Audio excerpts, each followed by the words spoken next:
देखो रिकॉर्डिंग का मैसेज क्या और स्क्रीन शेयर है। Yes ma'am.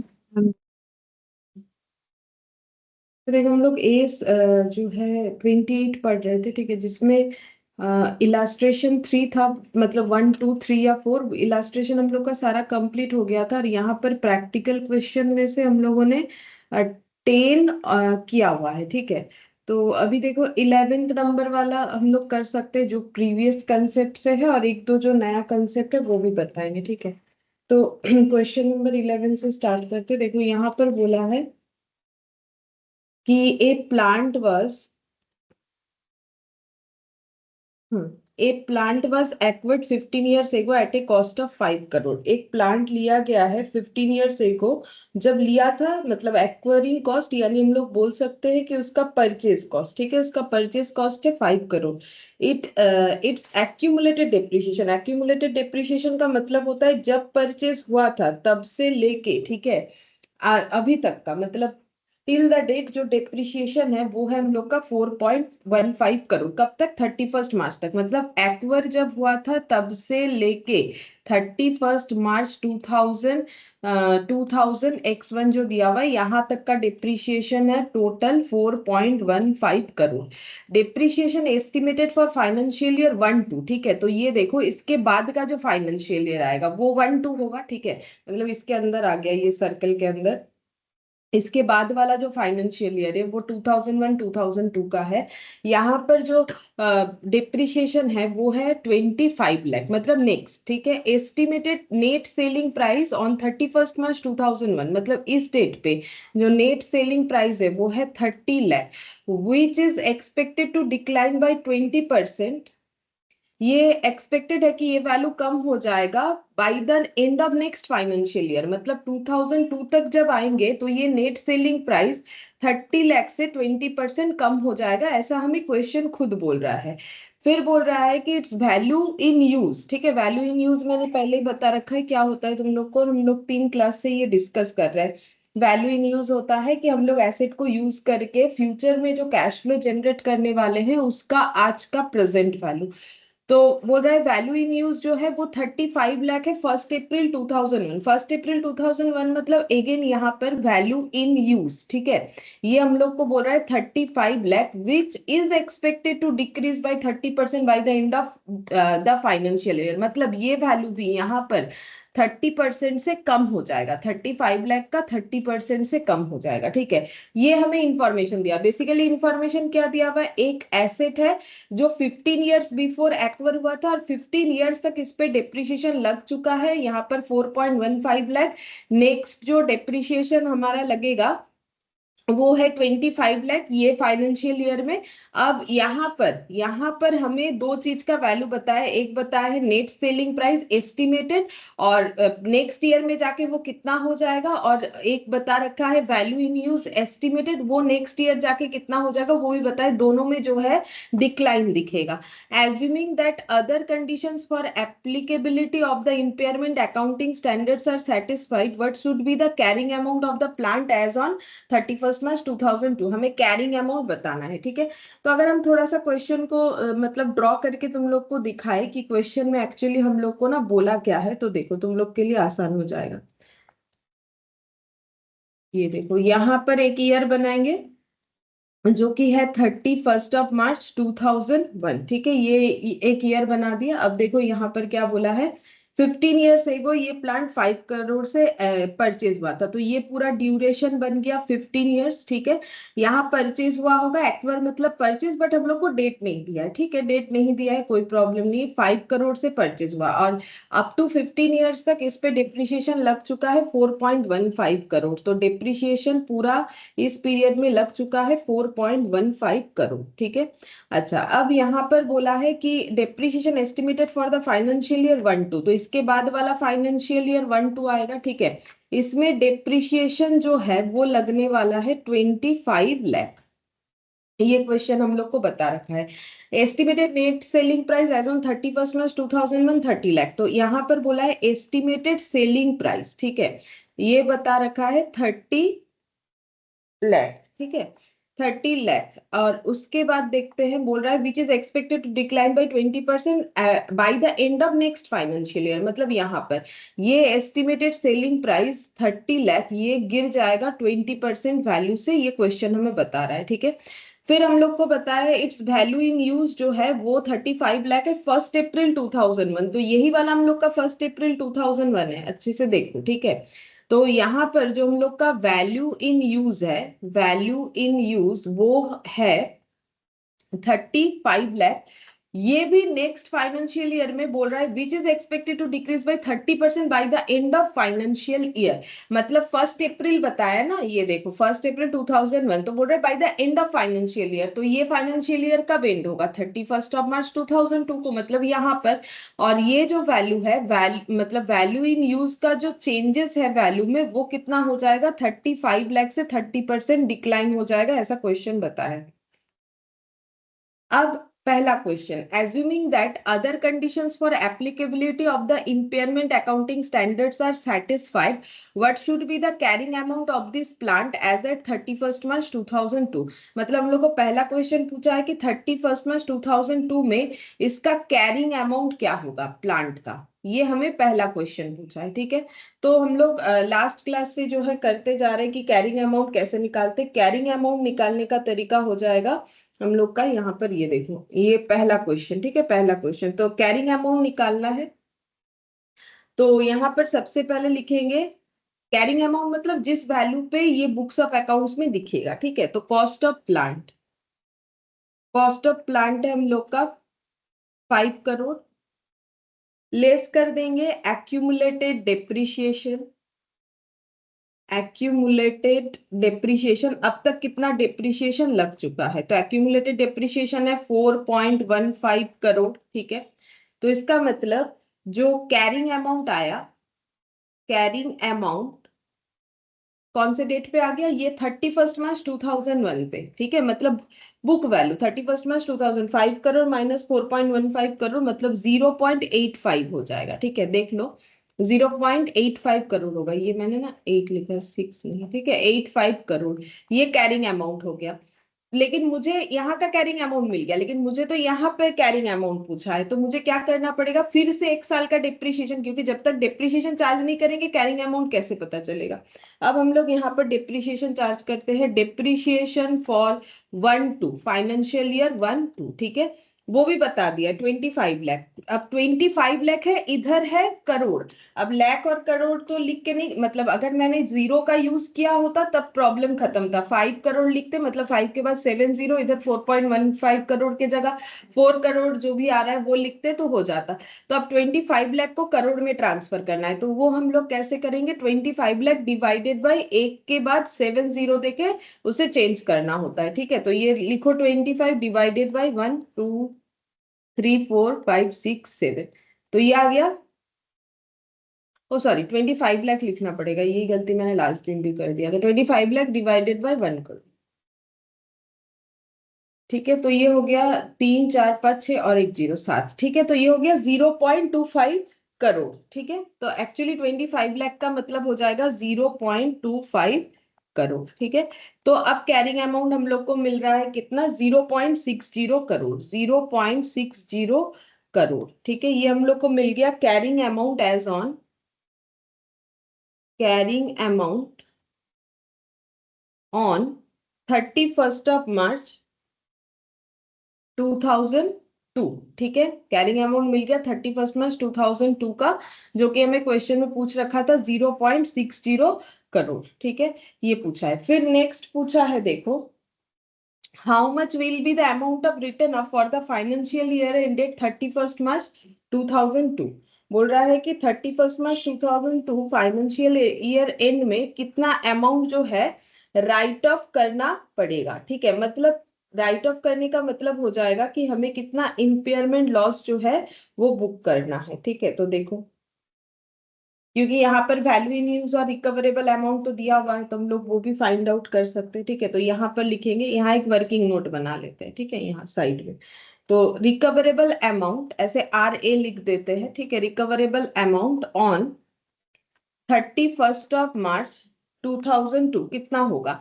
तो रिकवरेबल अमाउंट कैसे निकालते हैं? हायर ऑफ, जो फॉर्मूला मैंने बताया था क्यों होता है वो भी बताया था, higher of net selling price या फिर वैल्यू इन यूज। ठीक है, दोनों में से जो भी ज्यादा होगा। तो नेट सेलिंग प्राइस 31 मार्च 2002 को कितना होगा? तो नेट सेलिंग प्राइस हो जाएगा ये वाला 30 लाख माइनस 30 लाख का 20%। यहाँ कैलकुलेट करने से जितना आएगा, तो 30 लाख का 20%, 30 × 20% -30, तो ये हो गया 24 लाख। और वैल्यू इन यूज कितना हो जाएगा? 35 लाख का 30%। कम करना पड़ेगा, क्वेश्चन हमें बोल रखा है 35 लाख का 30%, मैंने 35 और 35 दोनों लिख दिया।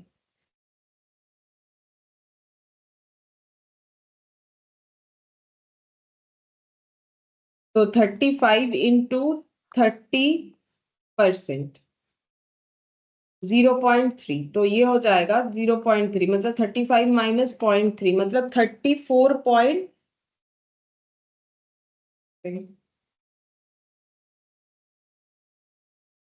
10.5, 24.5 लाख। ठीक है, 24.5 लाख। तो विच एवर इज हायर, तो हायर कितना हो गया? 24.5 लाख। ठीक है, तो रिकवरेबल अमाउंट कितना हो जाएगा? तो यहाँ पर लिखते हैं recoverable amount, recoverable amount higher of this one that is हम लोग का हो जाएगा 24.5 लाख। ठीक है, तो यहाँ पर लिख देंगे रिकवरेबल अमाउंट 24.5 लाख। अच्छा, इसको भी करोड़ में ट्रांसफर करना पड़ेगा, यहाँ सेट करेंगे तो फिर 24.5 लाख नहीं लिख पाएंगे।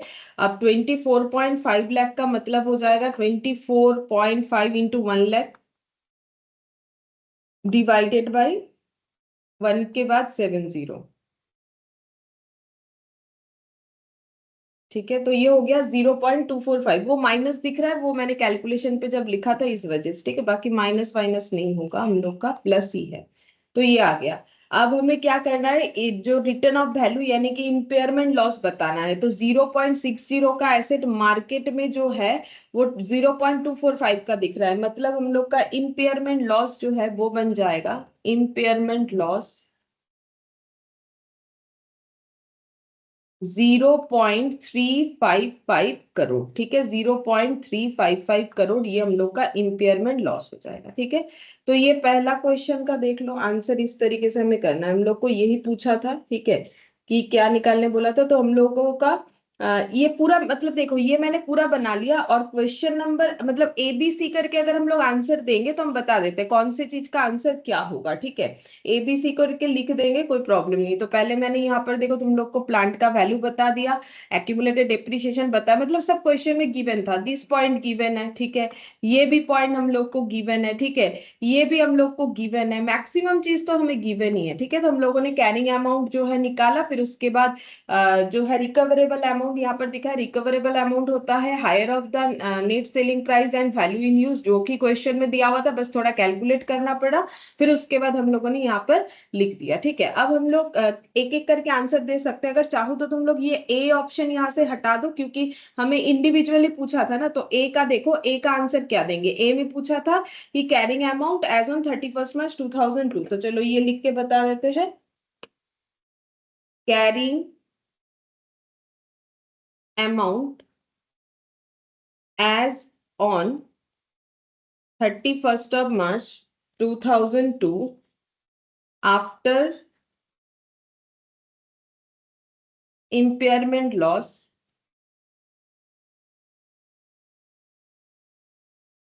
is 0.60। ये नहीं हमें आंसर देना है। ठीक है, हमें आंसर ये देना है कि इम्पेयरमेंट लॉस बुक करने के बाद कितना होगा। तो वो हो जाएगा, ये देखो ये ऐसे तो कैरिंग अमाउंट अगर हम लोग जब तक इम्पेयरमेंट लॉस बुक नहीं करेंगे तब तक तो ये दिख रहा है, लेकिन इम्पेयरमेंट लॉस बुक करने के बाद तो एसेट का वैल्यू इतने से कम हो जाएगा। यानी एसेट का वैल्यू कितना हो जाएगा, 60 में 0.355 से अगर डिक्लाइन आ गया तो 0.245। ठीक है, ये हम लोग का रिवाइज्ड वैल्यू हो जाएगा। तो यहाँ पर लिखेंगे 0.245 करोड़। ठीक है, 0.245 करोड़, या फिर बोल सकते हो 24.5 लाख, ठीक है, ये हमें बताना होता है। तो जब भी हम लोग बताते हैं carrying amount impairment loss book करने के बाद, तो हमेशा रिवाइज्ड वाला बताते हैं, ठीक है। ये देखो यहाँ पर पूछा है ना, assuming that other condition for applicability of impairment accounting standard satisfied, मतलब अगर इम्पेयरमेंट होता है तो कैरिंग अमाउंट क्या होगा, मतलब रिवाइज्ड वाला पूछ रहा है। तो देखो अगर इम्पेयरमेंट नहीं होता तो ये कैरिंग अमाउंट है, लेकिन अगर इम्पेयरमेंट हुआ तो इसका मतलब है इतने से एसेट का वैल्यू जो है वो कम हो जाएगा, इतने से एसेट का वैल्यू कम हो जाएगा। कौन सा वैल्यू, कैरिंग अमाउंट का वैल्यू। तो 0.60 से अगर 0.355 करो डाउन करोगे तो 0.245 ही आएगा, इसीलिए मैंने वही वाला आंसर जो है यहाँ पर कैलकुलेट नहीं किया है, डायरेक्ट लिख दिया है, ठीक है। अच्छा, अब क्वेश्चन नंबर 2 पूछा है कि हम लोगों ने how much will be amount of return of for the financial year ended 31 March 2002, कितना राइट ऑफ किया। तो 0.60 से कितना राइट ऑफ किया, 0.355, तभी तो जाके 0.245 आया। तो इसका आंसर लिखेंगे अमाउंट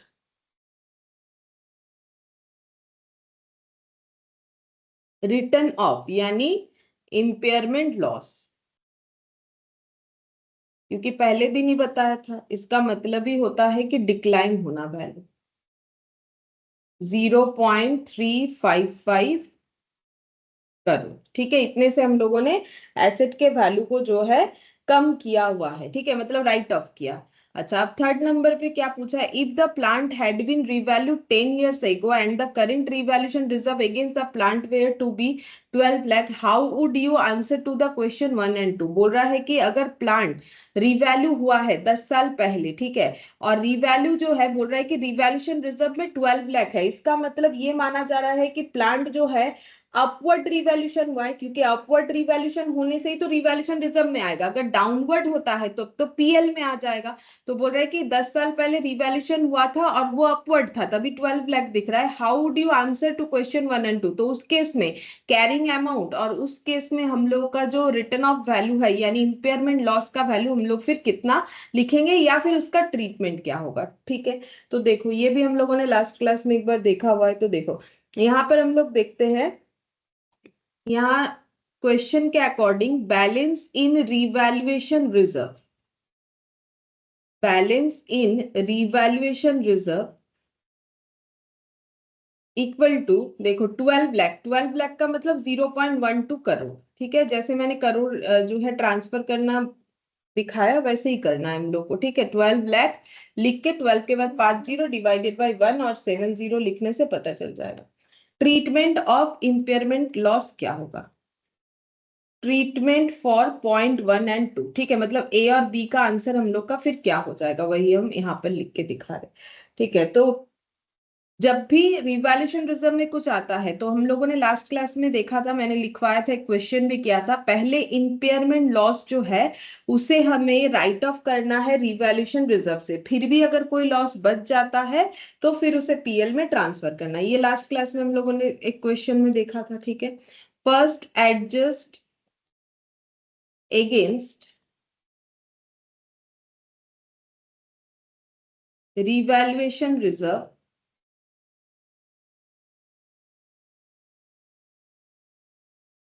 0.12 करोड़, ठीक है। ये रिवैल्यूएशन रिजर्व से पहले हम लोग जो है एडजस्ट करेंगे हमारे इंपेयरमेंट लॉस को, और बैलेंस अगर कुछ बच जाएगा, बैलेंस इंपेयरमेंट लॉस, उसके बाद भी अगर कुछ बच जाएगा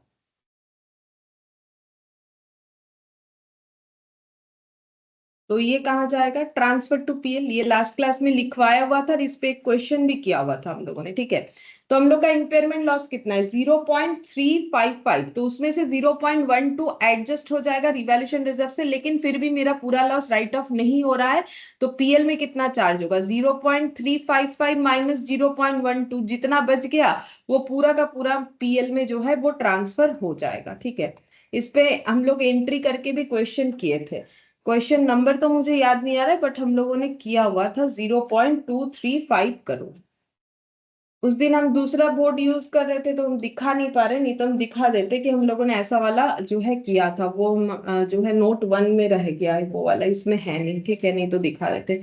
तो ये रिवैल्यूएशन रिजर्व जो है इसको हम लोग इस तरीके से यहाँ पर यूज करते हैं, ठीक है। तुम लोग अगर एक बार देखोगे अपने कॉपी में जरूर मिल जाएगा। फिर फोर्थ नंबर बोला है if the value in use was zero, अगर value in use zero and the enterprise were required to incur a cost of 2 lakh to dispose of the plant, अगर value in use zero हो गया और plant को disposed of करवाने के लिए हमें 2 लाख का expense करना पड़ेगा, ठीक है, what would be your response to question 1 and 2? तब question 1 and 2 के against में हमारा response क्या होगा? ठीक है, चलो तो यहां पर लिखेंगे if recoverable amount is zero, if recoverable amount is zero, तब ट्रीटमेंट फॉर 1 and 2,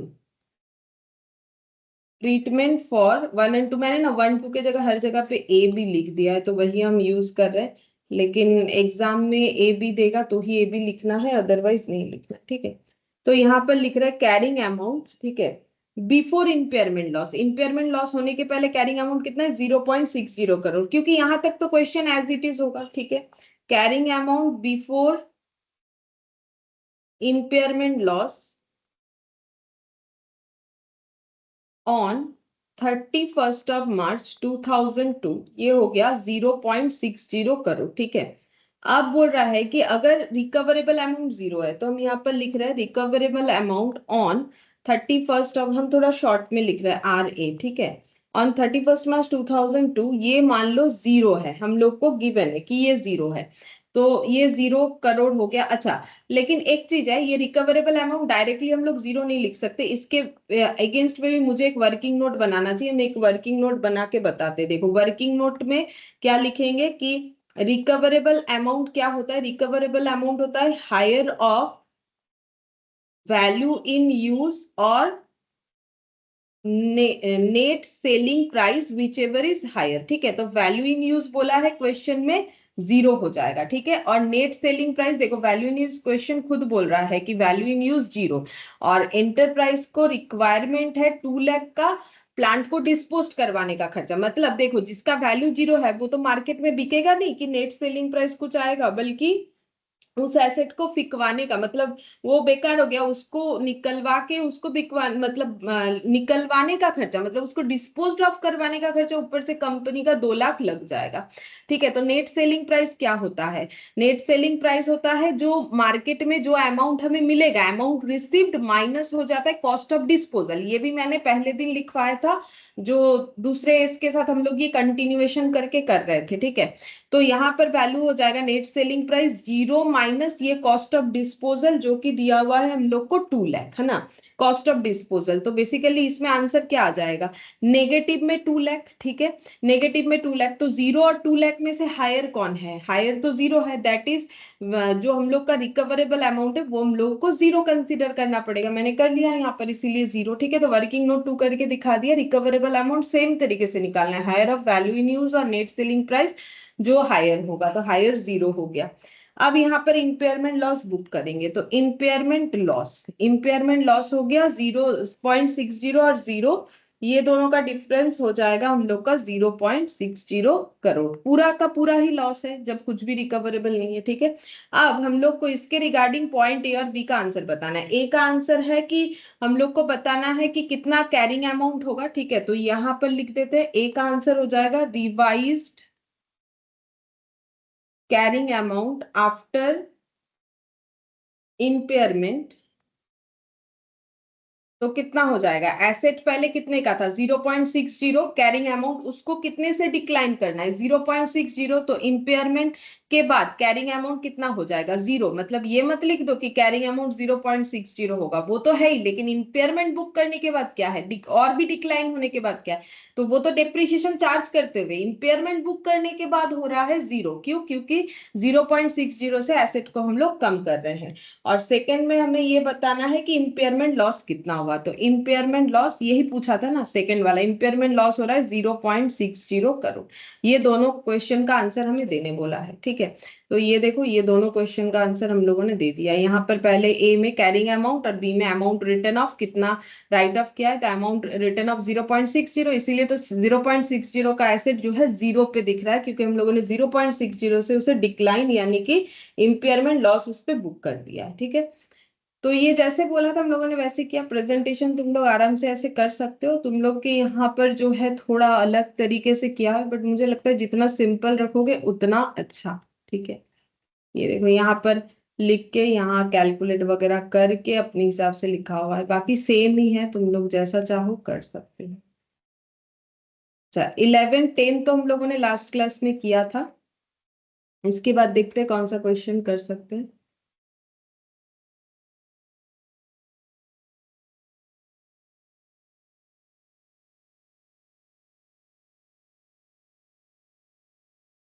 अच्छा, ये वाला सीजीयू का है, हम लोग 8th नंबर कर सकते हैं। ठीक है, 8th नंबर वाला क्वेश्चन कर सकते हैं।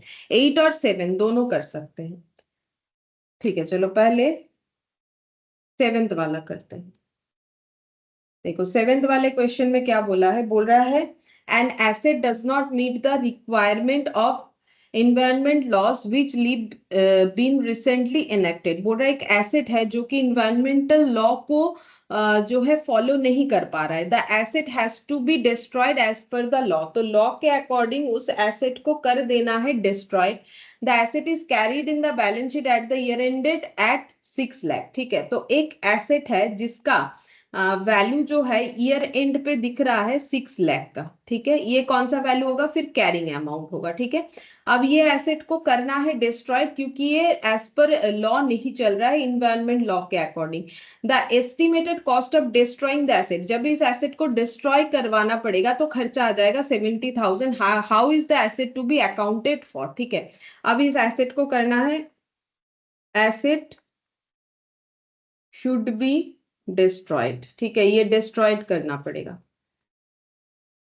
और एट कॉस्ट ऑफ, जिसके लिए खर्चा लग जाएगा हम लोगों का 70,000, एट कॉस्ट ऑफ 70,000। ठीक है, तो हम लोग को आंसर बताना है कि इस एसेट का फिर हमें ट्रीटमेंट क्या करना है।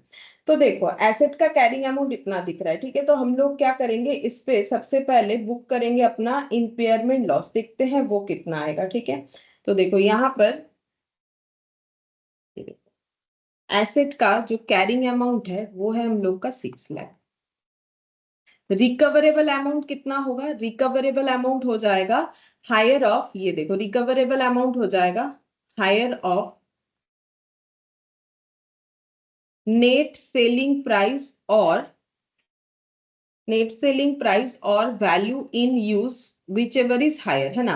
तो वैल्यू इन यूज तो 0, क्योंकि इसको तो आगे यूज ही नहीं कर सकते, क्योंकि ये तो एज पर लॉ जा ही नहीं रहा है, तो इसे तो हमें डिस्ट्रॉयड करना है। और नेट सेलिंग प्राइस क्या हो जाएगा, बेच के अगर कुछ मिला माइनस उसको बिकवाने का खर्चा। तो बेच के तो कुछ नहीं मिलेगा, बल्कि बिकवाने के लिए मतलब उसको मतलब डिस्कर्ड करवाने के लिए 70,000 का खर्चा होगा। तो ये हो गया नेगेटिव में 70,000 और ये हो गया 0। तो हायर वैल्यू क्या आ जाता है, हायर हो गया 0। तो रिकवरेबल अमाउंट 0 हो गया। ठीक है, तो इम्पेयरमेंट लॉस जो है वो हो जाएगा हम लोग का 6 लाख। ठीक है, इम्पेयरमेंट लॉस हो जाएगा 6 लाख। मतलब एसेट का जो रिवाइज्ड कैरिंग अमाउंट है, मतलब जिसपे एसेट बुक्स पे दिखेगा, रिवाइज्ड कैरिंग अमाउंट हो जाएगा 0। ठीक है, 6 लाख के एसेट को हम लोगों ने 6 लाख से जो है कम कर दिया, तो फिर एसेट का वैल्यू 0 दिख जाएगा। और ये जो 70,000 है ना, ये जो 70,000 है, इसे हमें दूसरे एज के अकॉर्डिंग, इस पे भी हम लोगों ने लास्ट क्लास में क्वेश्चन किया था, शायद इलास्ट्रेशन वाला था।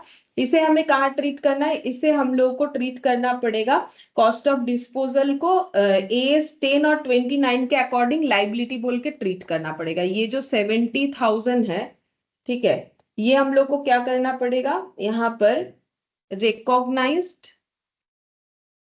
As liability as per as 10 and 29। ठीक है, जिसमें से 29 लगभग सभी ने किया हुआ है। तो एज 10 और 29 के हिसाब से ये लाइबिलिटी, अगर एज याद भी नहीं रहता एटलीस्ट ये लाइबिलिटी होगा, क्योंकि इसे हमें फ्यूचर में इनकट करना पड़ेगा। ये हमारा लाइबिलिटी बोल के रिकॉर्ड होगा, क्योंकि इस ये हम लोग एक्सपेंस नहीं बोल सकते, ये तो हमारा कोई मतलब मतलब डेली बेसिस का कोई खर्चा नहीं है, ये एक बार करवाना पड़ेगा। और ऊपर से ये लाइबिलिटी इसीलिए है क्योंकि ये अगर ऐसा होता कि एसेट कुछ रिकवर दे रहा है और उसमें रिकवर करवाने का इतना है, तब वो एक्सपेंस बोल के रिकॉर्ड होता। तो एसेट का तो कोई रिकवरी है नहीं, तो ये पूरा का पूरा लाइबिलिटी में जाना चाहिए। देखो अब हम यहाँ पर दिखाते हैं इन्होंने कैसे लिख रखा है। तो तुम लोग थोड़ा सा स्टार्टिंग में इस तरीके से लिख सकते हो अपने हिसाब से कॉपी में, लेकिन सारा चीज लिखना चाहिए, क्योंकि हम इतना बड़ा बड़ा नोट्स लिखवा के करे क्या, क्योंकि इसमें तो टाइम जाएगा, ठीक है। तो तुम लोग को जो है इसके हिसाब से लिखना है, एज के हिसाब से। तो देखो यहाँ पर क्या बोला है, ये चीज तो करना ही है, लेकिन लैंग्वेज में भी लिखना है। As per as 28 impairment of asset, impairment loss is the amount. Impairment loss क्या होता है, बोल रहा है वो amount which the carrying amount of an asset exceeds is its recoverable amount. मतलब सीधा बात है कि इम्पेयरमेंट लॉस कब बुक होता है, यही तो हम लोग पढ़ रहे हैं तब से। इम्पेयरमेंट लॉस तब बुक होता है अगर मेरा कैरिंग अमाउंट, मतलब दिखने वाला बैलेंस शीट का वैल्यू जो है वो exceeds its recoverable amount. Impairment loss is the amount by which the carrying amount of an asset exceeds its recoverable amount, where recoverable amount is higher of an asset of net selling price and its value in use. तो recoverable amount कैसे निकालते हैं, higher of asset net selling price, मतलब net selling price या जो higher value of value in use होगा, इन दोनों में जो हायर वैल्यू होगा वही हम लोग का रिकवरेबल अमाउंट होगा। तो देखो मैंने तो वही किया ना, higher of asset, higher of the value of, यहाँ पर higher of net selling price और वैल्यू इन यूज, देखो इन्होंने भी यहाँ पर कर रखा है। Net selling price the amount obtainable from the sale of an asset in an arm's length transactions between knowledgeable willing parties less the cost of disposal. मतलब जिनको बेच रहे हैं उनका नॉलेज होना चाहिए, जो एसेट बिक रहा है उसका वैल्यू कितना है और कॉस्ट ऑफ डिस्पोजल। इस केस में -70,000 मैंने दिखा दिया। तो तुम लोग को उतना कुछ लिखना नहीं है, मैंने जितना लिखा है उतना लिखना काफी है। हाँ, वो फॉर्मूला पूरा लिख दोगे तो ठीक रहेगा। Selling price minus cost of disposal, selling price minus cost of disposal, यहाँ पर नेट सेलिंग प्राइस आ गया। तो यहाँ पर वही बोला है, इन द गिवन केस। पहले तो ये पॉइंट को बता दिया कि भाई इंपेयरमेंट लॉस कब बुक होता है, और जब हम लोग रिकवरेबल अमाउंट निकालते हैं तो कैसे निकालते हैं। Basically carrying amount recoverable amount का डिफरेंस जो है उसमें इंपेयरमेंट लॉस बुक होता है। रिकवरेबल अमाउंट कैसे आता है वो बता दिया, मतलब पैटर्न देखो कैसे लिखना है। फिर बोल रहा है recoverable amount will B Neil, क्योंकि रिकवरेबल अमाउंट देखो जीरो आ गया। क्यों जीरो आ गया, रिकवरेबल अमाउंट ये देखो जीरो आ गया। कैसे जीरो आ गया, क्योंकि रिकवरेबल अमाउंट आता है हायर ऑफ एनएसपी और वीआईयू, जिसमें हम लोग का जीरो आया था। देखो यहाँ पर वही चीज बताया, value in use nil and net selling price -70,000। Thus impairment loss will be calculated as 7 lakh, that is the carrying amount minus recoverable amount nil. ये देखो 6 लाख और जीरो, तो इंपेयरमेंट लॉस कितना हो गया, 6 लाख हो गया। Therefore asset is to be fully impaired, asset में मतलब पूरा डिक्लाइन हो गया। इंपेयर्ड का मतलब तो डिक्लाइन होना, फुल्ली मतलब जितना वैल्यू था पूरे से डिक्लाइन हो गया, कुछ नहीं बचा। And impairment loss of 6 lakh has to be recognised as an expense immediately in the statement of PL as per para 58 of S 28। वो तो हम लोग एस 28 में ही पढ़ रहे हैं। इंपेयरमेंट लॉस को कहाँ बुक करना है, पीएल में बुक करना है, ठीक है। पीएल में एज एन एक्सपेंस। ट्रीटमेंट पूछा था तो ये पॉइंट थोड़ा सा बता देना, ये मैंने जो है इग्नोर कर दिया, ये ध्यान नहीं दिया, ये बताना है। और उसके बाद वाला मैंने बताया, ये जो पहला पॉइंट हम लोग बताएंगे ये होता है एज पर एस 28, जो हम लोग पढ़ रहे हैं, ठीक है। ये लिखवाया हुआ हम लोगों ने किया भी है। फर्दर इसके बाद as per para 60 of S 28, when the amount estimated for an impairment loss is greater than carrying amount of the asset to which it relates, an enterprise should recognise a liability. मतलब बोल रहा है कि the amount estimated for an impairment loss is greater than carrying amount of the asset। impairment loss का value अगर carrying amount of the asset से ज्यादा है, an enterprise should recognize the liability if and only if that is required by another accounting standard। तो इतना अगर नहीं भी लिखोगे, ये अगर बाई चांस नहीं भी लिखते हो इट्स ओके, नेक्स्ट वाला पॉइंट जरूर लिखना है। hence the entity should recognize liability for cost of disposal 70,000 as per AS 10 and 29। बस इतना लिखने से ही होगा कि ये जो 70,000 हम लोगों ने कॉस्ट ऑफ डिस्पोजल इनकर्ड किया है, इसे हमें एज ए लाइबिलिटी बुक कर देना, ठीक है। सिंपल ये लिखना है, हो जाएगा। तो पहले लिख देना है थोड़ा सा एस के बारे में, उसके बाद इस क्वेश्चन में, पर्टिकुलर क्वेश्चन में क्या डील करने बोला है, उसके बाद कंक्लूजन। तो 3 स्टेप में लिखना चाहिए। पहले तो कौन से एज से रिलेट होता है क्वेश्चन, क्वेश्चन जो है वो केस क्या है, केस स्टडीज, फिर उससे क्या कंक्लूजन निकल के आए। हमेशा इसी तरीके से लिखना है और लिख के ही प्रैक्टिस करना पड़ता है, नहीं तो एग्जाम में प्रॉब्लम होगा। फिर यहाँ पर देखो नेक्स्ट हम लोग 8th नंबर वाले पे चलते हैं। बोल रहा है कि Venus limited has a fixed asset which is carried in balance sheet as on 31 March 2001 at 500 lakh. बोल रहा है कि वेनस लिमिटेड के पास एक एसेट है जिसका कैरिंग अमाउंट है 31 मार्च, जिसका कैरिंग अमाउंट है 31 मार्च 2001 को, देखो 500 लाख, ठीक है, ये उसका कैरिंग अमाउंट है। As at that date the value in use 400 lakh, और इसी डेट पे है value in use, same date पे 400 लाख वैल्यू इन यूज बताया, ठीक है। And the net selling price 375 lakh, और नेट सेलिंग प्राइस इसी डेट पे है 375 लाख, ठीक है, ये बता दिया। अब देखते हैं क्या बोल रहा है। कैलकुलेट करना है इम्पेयरमेंट लॉस, जर्नल एंट्री बताने बोला है, adjustment of impairment loss, so how impairment loss will be shown in the balance sheet, ठीक है, चलो हम बता देते हैं। तो सबसे पहले हम लोग को यहाँ पर बताने के लिए बोला है इम्पेयरमेंट लॉस कितना होगा, ठीक है। तो इम्पेयरमेंट लॉस कैसे दिखाते हैं, कैरिंग अमाउंट दिखाएंगे, कैरिंग अमाउंट 31 मार्च 2000, हम ज्यादा कुछ नहीं लिख रहे हैं क्योंकि तुम लोग लिख के कर लोगे प्रेजेंटेशन, ये हो गया, ठीक है। और रिकवरेबल अमाउंट क्या हो जाएगा, इन दोनों में जो हायर है, ठीक है, हम और नहीं लिख रहे, यहीं पर दिखा दे रहे, बार बार और लिख के करे क्या, तुम लोग लिख के प्रैक्टिस करो, तुम लोग के लिए ज्यादा जरूरी है। तो higher of the value in use और नेट सेलिंग प्राइस, ठीक है, तो higher of the value in use और नेट सेलिंग प्राइस कितना हो जाएगा, 400 लाख हो जाएगा। तो रिकवरेबल अमाउंट हो जाएगा 31 मार्च 2001 में 400, लेकिन लिखना पड़ेगा, एग्जाम में ऐसे करके आ जाओगे जैसे हम कर रहे हैं तो फिर इसका कोई वैल्यू नहीं बनता है, ठीक है। तो इम्पेयरमेंट लॉस हो गया 100 लाख। हम लोग को पहले यही बताने के लिए बोला है पॉइंट 1 कि कैलकुलेट द इम्पेयरमेंट लॉस, ठीक है। तो हम लोग का इम्पेयरमेंट लॉस जो है वो निकल के आ गया 100 लाख, ठीक है। अब तुम लोग कैसे लिखोगे, ये देखो, तुम लोग अपने मैट में देखना ना कैसे लिखा हुआ है, उस तरीके से प्रेजेंटेशन करना, या फिर मुझको भी लिख के दिखा सकते हो कि ऐसा लिखा है सही है कि नहीं है। ये देखो, recoverable amount is higher of the value in 400 lakh and net selling price, जैसे हम लिखवा रहे हैं वैसे लिखोगे चलेगा। रिकवरेबल अमाउंट 400, इम्पेयरमेंट लॉस हो गया, इस तरीके से इन्होंने लाइन बाय लाइन लिखा है, तुम लोग मेरे जैसे एक एक करके भी लिख सकते हो, ठीक है। फिर हम लोग को बोला है जर्नल एंट्री करने के लिए, किस बात का जर्नल एंट्री करने बोला है, देखो यहाँ पर बोला है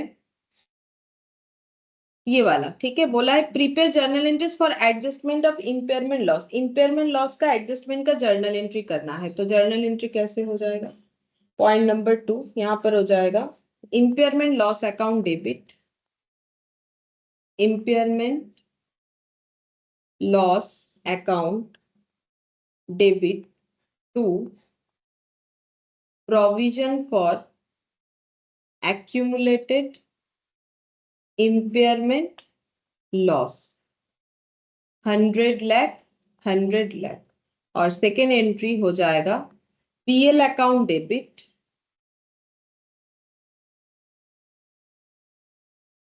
PL account debit to impairment loss 100 lakh 100 lakh. तो यहाँ पर नरेशन हो जाएगा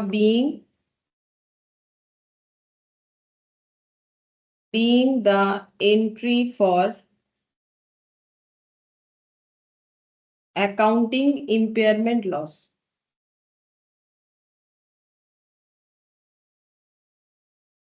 और यहाँ पर हो जाएगा being the entry to transfer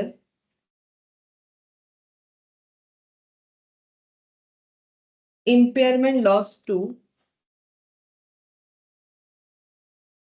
profit and loss account, ठीक है। अब ये एंट्री समझाते हैं, जिसके लिए सिंपल एक एग्जांपल लेने से तुम लोग को समझ में आएगा। जैसे कि देखो, तुम लोग बचपन में जो डिप्रिशिएशन अकाउंट करते थे, ठीक है, वहां पर जब प्रोविजन फॉर डिप्रिशिएशन का क्वेश्चन करते थे तब देखो डिप्रिशिएशन ऐसे बुक होता था, डिप्रिशिएशन टू नॉर्मली तो एसेट होता है, लेकिन अगर हम लोग कोई प्रोविजन अकाउंट मेंटेन करते हैं डिप्रिशिएशन के लिए तो एंट्री होता है depreciation to provision for depreciation account, या फिर होता है फॉर एक्यूमुलेटेड डिप्रिशिएशन अकाउंट, एक ही बात है, प्रोविजन फॉर डिप्रिशिएशन या फिर एक्यूमुलेटेड डिप्रिशिएशन। फिर उसके बाद डिप्रिशिएशन जैसे पीएल में चार्ज होता है ये भी हो जाएगा, पीएल डेबिट टू डिप्रिशिएशन जैसे होता है वैसे ही लिख देते थे, ठीक है। यहाँ पर अगर तुम लोग देखोगे सेम चीज है, बस डिप्रिशिएशन के जगह जो एक्सपेंस है यहाँ पर, ये डिप्रिशिएशन एक्सपेंस है, यहाँ पर एक्सपेंसेस के जगह लॉस है, all losses and expenses are debited. तो डिप्रिशिएशन का जो ट्रीटमेंट होगा इम्पेयरमेंट लॉस का भी वही ट्रीटमेंट होगा, और प्रोविजन फॉर डिप्रिशिएशन के जगह provision for accumulated impairment loss, जैसे ये प्रोविजन फॉर एक्यूमुलेटेड डिप्रिशिएशन होगा, सेम वही वाला एंट्री हम लोग को यहाँ पर करके दिखाना है, ठीक है। ये वाला हो गया, देखो एंट्री बन गया हम लोग का। नेक्स्ट देखते हैं क्या बोला है, next point. Show how impairment loss will appear in the balance sheet. Balance sheet में ये कैसे दिखेगा, मतलब एक छोटा सा बैलेंस शीट हमें बना के दिखाने के लिए बोला है।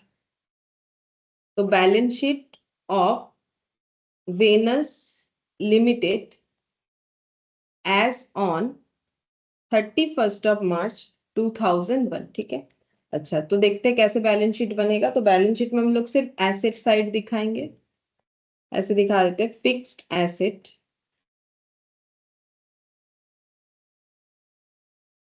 यहाँ पर लिखेंगे एसेट लेस डेप्रिशिएशन, ठीक है। डेप्रिशिएशन लेस होने के बाद एसेट का वैल्यू 500 लाख, क्योंकि ये कैरिंग अमाउंट बोला है, कोई एसेट का परचेज वैल्यू तो बोला नहीं है। कैरिंग अमाउंट का मतलब ऑलरेडी डेप्रिशिएशन लेस हुआ था, 500 लाख। लेस कर देंगे इम्पेयरमेंट लॉस, क्योंकि एसेट का वैल्यू तो डिक्लाइन हो गया because of impairment loss. Impairment loss है 100 लाख, ठीक है।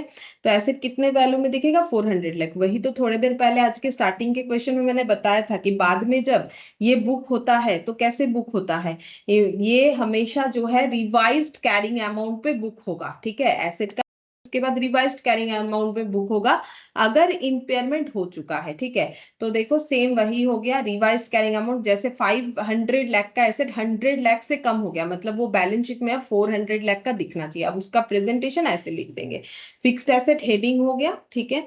इसके अंदर एसेट लेस डेप्रिसिएशन 500 लाख, जिसको हम लोग बोलते हैं कैरिंग अमाउंट। इम्पेयरमेंट लॉस मतलब कितने से एसेट को डिक्लाइन किया गया, 100 लाख से।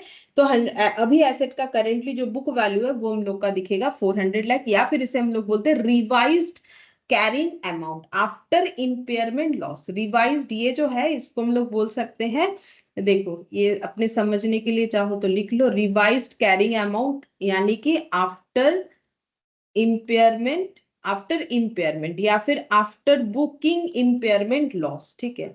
आफ्टर इम्पेयर्ड भी लिख सकते हो, इम्पेयर्ड होने के बाद। अच्छा, अब देखते हैं नेक्स्ट पॉइंट। इसमें ये भी हो गया हम लोग का 8th नंबर, 7th नंबर भी हो गया। अच्छा, इधर 6th नंबर तो सीजीयू रिलेटेड है। 9th नंबर वाला यहाँ पर, अच्छा ये भी सीजीयू का है, कैश जनरेटिंग यूनिट, ठीक है। तो वो तो अभी तक मैंने नहीं बताया, वो बताएंगे तो फिर ये समझ में आ जाएगा, ठीक है। अच्छा, अब चलो हम लोग का जो दो चार पॉइंट बाकी है वो हम लोग डिस्कस करते हैं, ठीक है। तभी जाके एमसीक्यू भी हो पाएगा, क्योंकि एमसीक्यू भी सारा उसी पे बेस्ड है। अच्छा, अब थोड़ा सा लिखना पड़ेगा। हम लोग का ये क्वेश्चंस तो हो गया, ठीक है। अब बाकी पॉइंट्स को हम लोग डील करेंगे। तो सबसे पहले लिखेंगे कि when to conduct impairment test, ठीक है। When to conduct impairment test, when to conduct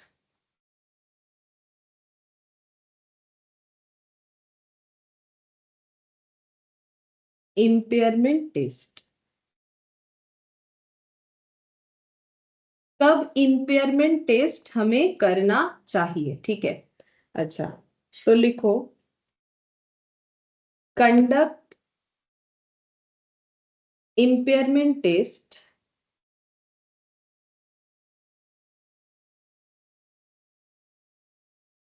whenever there is a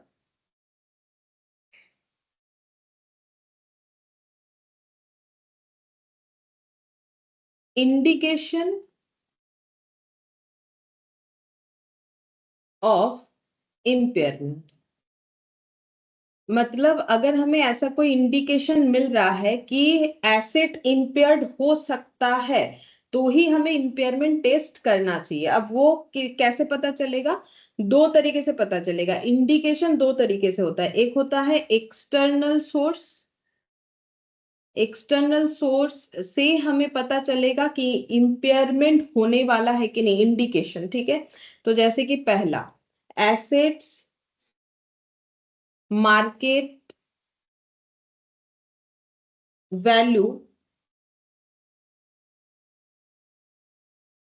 has declined. Second, पहले लिख लो, बता देते, significant changes in technology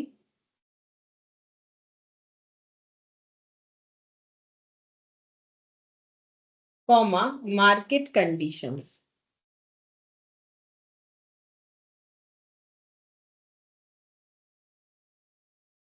third market condition, अच्छा उसके बाद एक लाइन और लिखो, which has adverse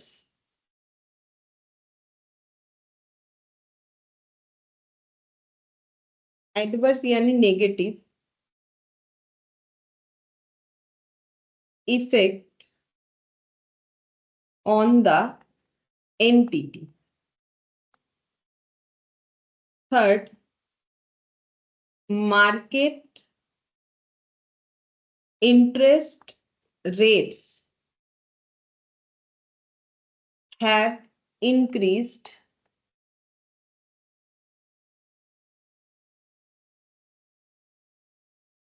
due to which present value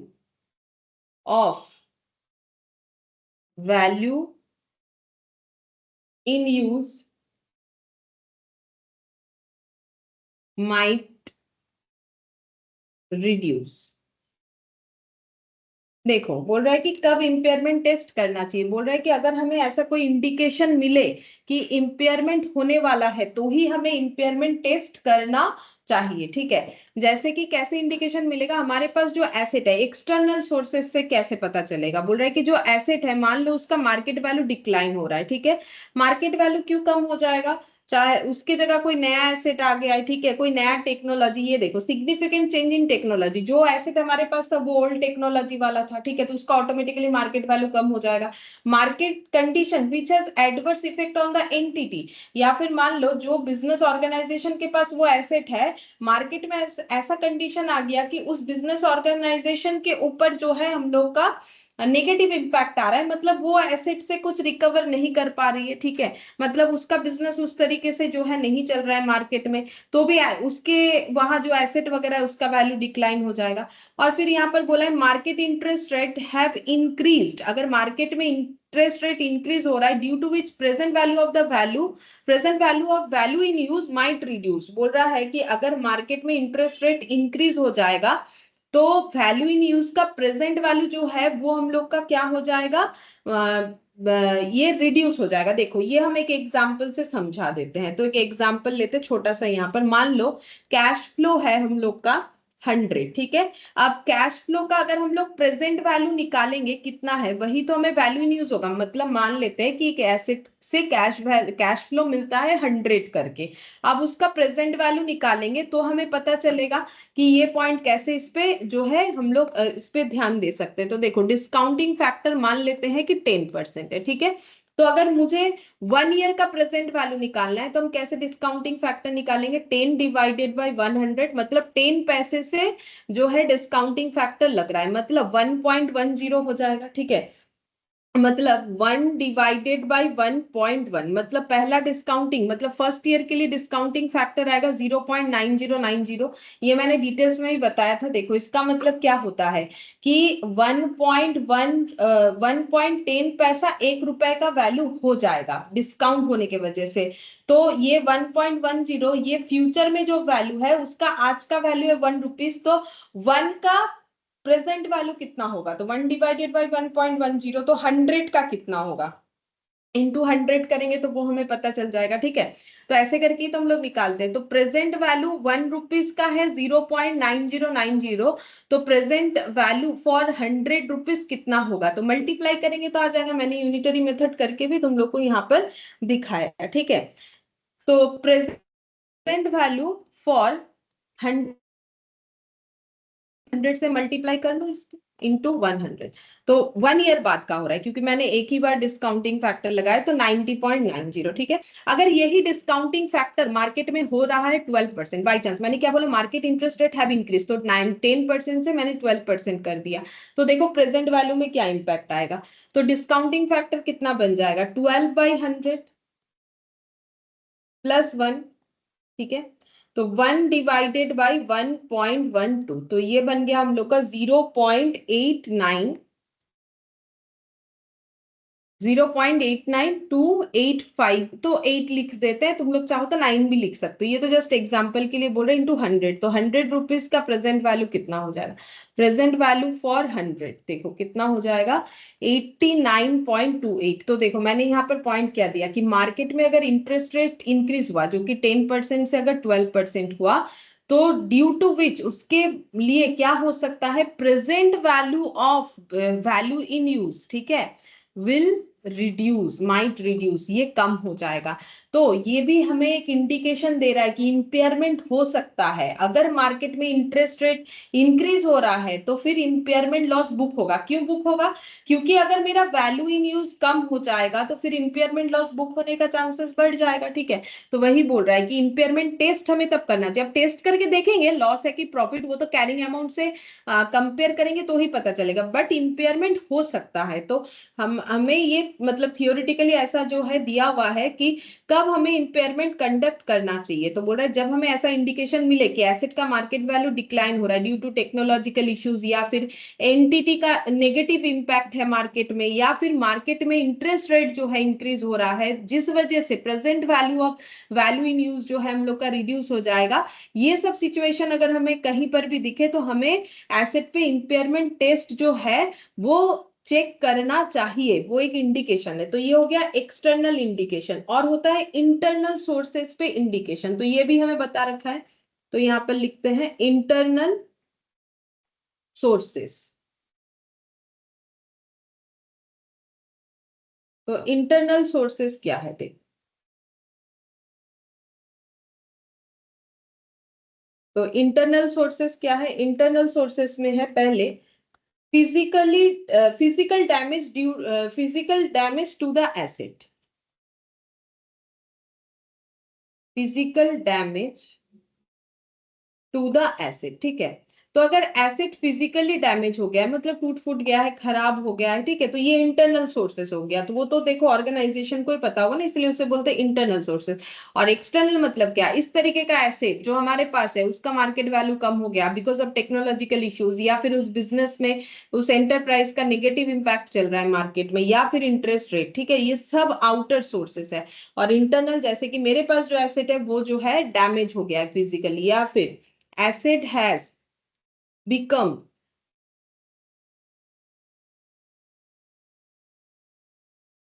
idle, or there is a plan to dispose the acid, ठीक है। या तो वो एसिड हमारे लिए काफी स्लो हो गया है, या फिर हम लोग सोच रहे हैं उस एसिड को डिस्पोज कर देंगे, तो फिर तो हमें देखना चाहिए कि डिस्पोज करेंगे, सोच तो रहे हैं, लेकिन देखना भी तो पड़ेगा कि कैरिंग अमाउंट और रिकवरेबल अमाउंट, फिर तो हम लोग जो है उसको चेक करके कंपेयर करके फिर ही ना, अगर वैल्यू इन यूज मेरा ज्यादा है तब तो मुझे डिस्पोज नहीं करना चाहिए, है ना। फिर नेक्स्ट हो जाएगा performance of acid is worse than expected, ठीक है। तो जैसा सोचा था ऐसे चलेगा, उससे खराब कंडीशन बन चुका है, या फिर फिजिकली डैमेज हो चुका है, या फिर स्लो हो चुका है, या हम लोग सोच रहे हैं कि डिस्पोज कर देंगे, तो ये सब इंटरनल सोर्सेस से पता चलता है। तो यहाँ पर वही बोल रहा है कि हम लोग कब कब इंपेयरमेंट टेस्ट कर सकते हैं, ठीक है, कब इंपेयरमेंट टेस्ट करना चाहिए। तो इंपेयरमेंट जो है, अगर हमें इंडिकेशन मिल रहा है कि इंपेयरमेंट होगा, तो ऐसा नहीं है कि इसका मतलब इंपेयरमेंट हो गया है, हमें चेक करना पड़ेगा, ठीक है। अगर हमें इस तरीके का कोई भी इंडिकेशन मिल रहा है कि एसेट का मार्केट वैल्यू गिरने वाला है, या फिर हमारा एसेट फिजिकली डैमेज हो चुका है, इस तरीके का कोई भी इंडिकेशन मिल रहा है, तो हमें इंपेयरमेंट टेस्ट जो है करना पड़ेगा, ऐसा इंडिकेशन मिलता है। मतलब इसका मतलब ये नहीं कि इंपेयरमेंट टेस्ट कर चुके हैं, ठीक है, ये जस्ट हम लोग बोलेंगे कि हमारे पास इंडिकेशन आया कि हमें इंपेयरमेंट टेस्ट करने के लिए जो है पता चल रहा है कि भाई इंपेयरमेंट टेस्ट करना है, ठीक है। तो ये थियोरेटिकली हमारे काम आने वाला है। इसके बाद हम लोग पढ़ेंगे कैश जेनरेटिंग यूनिट, ये क्या होता है देख, काफी इंपॉर्टेंट है। कैश जेनरेटिंग यूनिट, ठीक है, इसको हम लोग शॉर्ट में बोलेंगे सीजीयू, सीजीयू, ठीक है। अच्छा, कैश जनरेटिंग यूनिट, इसको हम लोग बोलेंगे सीजीयू। तो ये सीजीयू क्या होता है? जब हम लोग कोई इंडिविजुअल एसेट अकेले कैश जनरेट नहीं करके दे सकता है, तो हम लोग उसे क्या करते हैं, उसे हम लोग एक एसेट के गुच्छे में ट्रांसफर करते हैं, ठीक है। जैसे मान लो हम जब ये बोर्ड में लिखते हैं, ठीक है, सिर्फ ये बोर्ड मुझे कैश जनरेट नहीं कर पाएगा, ठीक है, या फिर सिर्फ लैपटॉप मुझे कैश जनरेट नहीं करके दे पाएगा, या फिर सिर्फ मेरा पेन मुझे कैश जनरेट करके नहीं दे पाएगा। तो मेरा जो पूरा ऑनलाइन सेटअप है उसमें जो भी चीज मुझे जरूरत पड़ता है, लाइक कैमरा हो गया, लैपटॉप हो गया, माइक हो गया, बोर्ड हो गया, और जो पेन है वो हो गया, तो ये सारे चीज मिलके मुझे कैश जनरेट करके देता है। तो कोई अगर इंडिविजुअल एसेट कैश जनरेट करके ना दे पाए, ठीक है, तो हम लोग क्या करेंगे, तो अब हम लोग उसमें जो है उसको सीजीयू में कन्वर्ट करेंगे, ठीक है। तो देखो अभी हम लिखते हैं तो समझ में आएगा और भी क्लियरली। पहला पॉइंट लिखो, टू कंडक्ट इम्पेयरमेंट टेस्ट, जो कि अभी ऊपर हम लोगों ने पढ़ा ना, कब इम्पेयरमेंट टेस्ट करना चाहिए, अगर हमें इंडिकेशन मिले। तो अब अगर हमें कोई इंडिकेशन मिल रहा है, हम लोग इम्पेयरमेंट टेस्ट करना चाह रहे हैं ऑफ एन इंडिविजुअल एसेट, ठीक है। जैसे कि मान लो हम जिस माइक से बोल रहे हैं उस माइक का हम जो है इम्पेयरमेंट टेस्ट करना चाह रहे हैं, ठीक है, इंडिविजुअल एसेट के हिसाब से, ठीक है। इफ इफ नहीं लिखो, it is necessary to calculate value in use, ठीक है। सिंपल सा बात है, देखो जब भी हमें इंपेयरमेंट टेस्ट करना है, तो इंपेयरमेंट टेस्ट का मतलब इंपेयरमेंट लॉस, मतलब एसेट का वैल्यू कम होगा कि ज्यादा होगा। तब मुझे क्या चाहिए, कैरिंग अमाउंट चाहिए, एक रिकवरेबल अमाउंट चाहिए। रिकवरेबल अमाउंट में मुझे दो चीज चाहिए, वैल्यू इन यूज और जो है नेट सेलिंग प्राइस, ठीक है।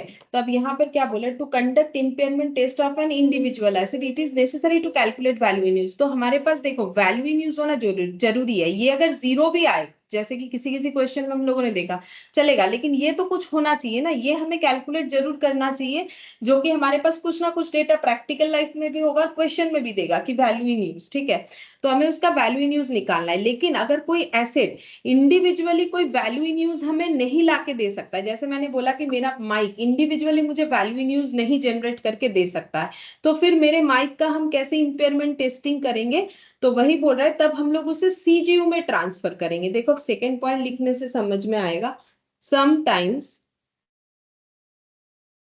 Individual asset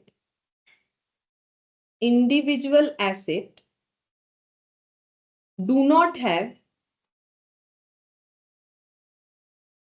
individual value in use. Individual value in use मतलब जैसे मैंने बोला कि देखो ये इंडिविजुअली माइक या इंडिविजुअली मेरा पेन बोर्ड जो है वो मुझे जो है कैश जनरेट करके नहीं देगा, लेकिन जब हम सारी चीजों को यूज करेंगे, लाइक लैपटॉप हो गया, माइक हो गया, कैमरा हो गया, और ये पेन बोर्ड हो गया, ठीक है, पेन हो गया, तो फिर वो मुझे कैश जनरेट कर सकता है, ठीक है। तो फिर इंडिविजुअली अगर कैश जनरेट नहीं कर पा रहा है तो इंपेयरमेंट टेस्ट कैसे करें, क्योंकि इंपेयरमेंट टेस्ट करने के लिए इंडिविजुअल एसेट का मुझे अगर रिकवरेबल अमाउंट जीरो भी मिलता है, मुझे एटलीस्ट वैल्यू इन यूज तो चाहिए। अब sometimes individual asset do not have individual use, क्योंकि उसका कोई इंडिविजुअल यूज नहीं है, तो यहां पर ब्रैकेट में लिखो, एग्जाम्पल के तौर पे लिख दो माइक, ठीक है, माइक, ठीक है, माइक लिख दिया मैंने, मतलब जो मैंने एग्जांपल दिया कि हम जो माइक से बोल रहे हैं, ठीक है, तो ये जो माइक है वो इंडिविजुअली मुझे कोई कैश जनरेट करके नहीं देता है, सेटअप के साथ दे सकता है, ठीक है, अगर माइक को इंक्लूड करे बाकी और भी एसेट के साथ तो दे सकता है। तो यहाँ पर लिखेंगे individual asset impairment, individual asset impairment test might not be possible, ठीक है। तब तो पॉसिबल नहीं है, क्योंकि मैंने अभी क्या बोला, इंपेयरमेंट टेस्ट के लिए हमें क्या चाहिए, कैरिंग अमाउंट चाहिए, वो तो मिल जाएगा, माइक जब मैंने खरीदा था तब से डिप्रिशिएशन चार्ज कर रहे हैं, तो कैरिंग अमाउंट तो मुझे मिल जाएगा।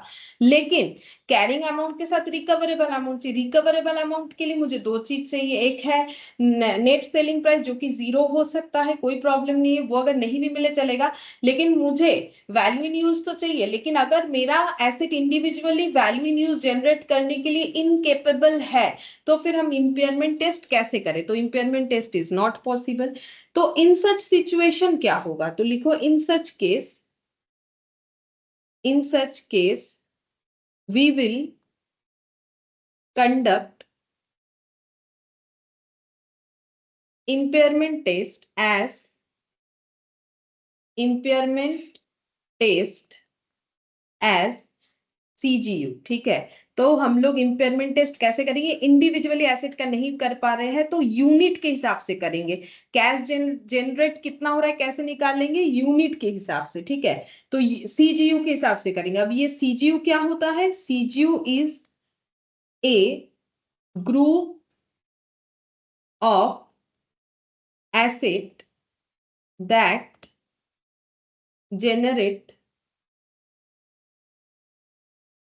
generates cash flow together. ठीक है, जो एक साथ कैश फ्लो जनरेट कर सकता है। जैसे कि फिर से एग्जांपल के तौर पे जो मैंने अभी मेरा जो एग्जांपल लिया वही हम बोल रहे हैं।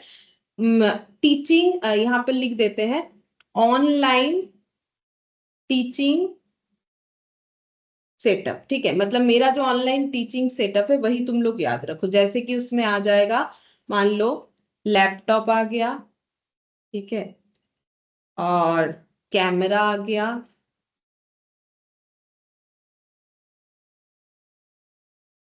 पेन बोर्ड आ गया,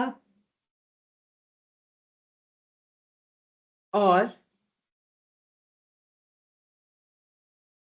माइक माइक आ गया। ठीक है, तो हम लोग क्या करेंगे, हम पहले सोच रहे थे कि माइक का इंडिविजुअली निकालेंगे, बट माइक इंडिविजुअली मुझे कैश फ्लो जनरेट करके नहीं देता है। तो मुझे क्या करना है, पूरा ऑनलाइन टीचिंग सेटअप में जो भी मेरे पास एसेट्स है वो सभी का मुझे जो है कैश जनरेट निकालना पड़ेगा। मतलब मुझे इंपेयरमेंट टेस्ट अगर करना है तो सीजीयू के अकॉर्डिंग करना है। फिर यहाँ पर लिखेंगे, a single company can have multiple CGUs. ठीक है, एक कंपनी का एक से ज्यादा सीजीयू हो सकता है, मतलब cash generating unit more than one हो सकता है सीजीयू। ठीक है, एक से ज्यादा हो सकता है। ठीक है, चलो अब हम इस चीज को और भी अच्छे से, ताकि समझ में आए, कि एग्जाम्पल से समझा देते हैं। ठीक है, तो हम लोग क्या करेंगे, इंपेयरमेंट टेस्ट देखते हैं, सीजीयू का इंपेयरमेंट टेस्ट कैसे होगा। तो example, impairment test of a CGU. ठीक है, तो जो मैंने अभी एग्जांपल लिया ना, ये जो एक सीजीयू है, ऑनलाइन टीचिंग का जो सेटअप है, उसमें लैपटॉप, कैमरा, पेन बोर्ड, उसी से हम कर रहे हैं। तो हमारे पास जो सीजीयू है, ठीक है, उसमें क्या क्या एसेट है।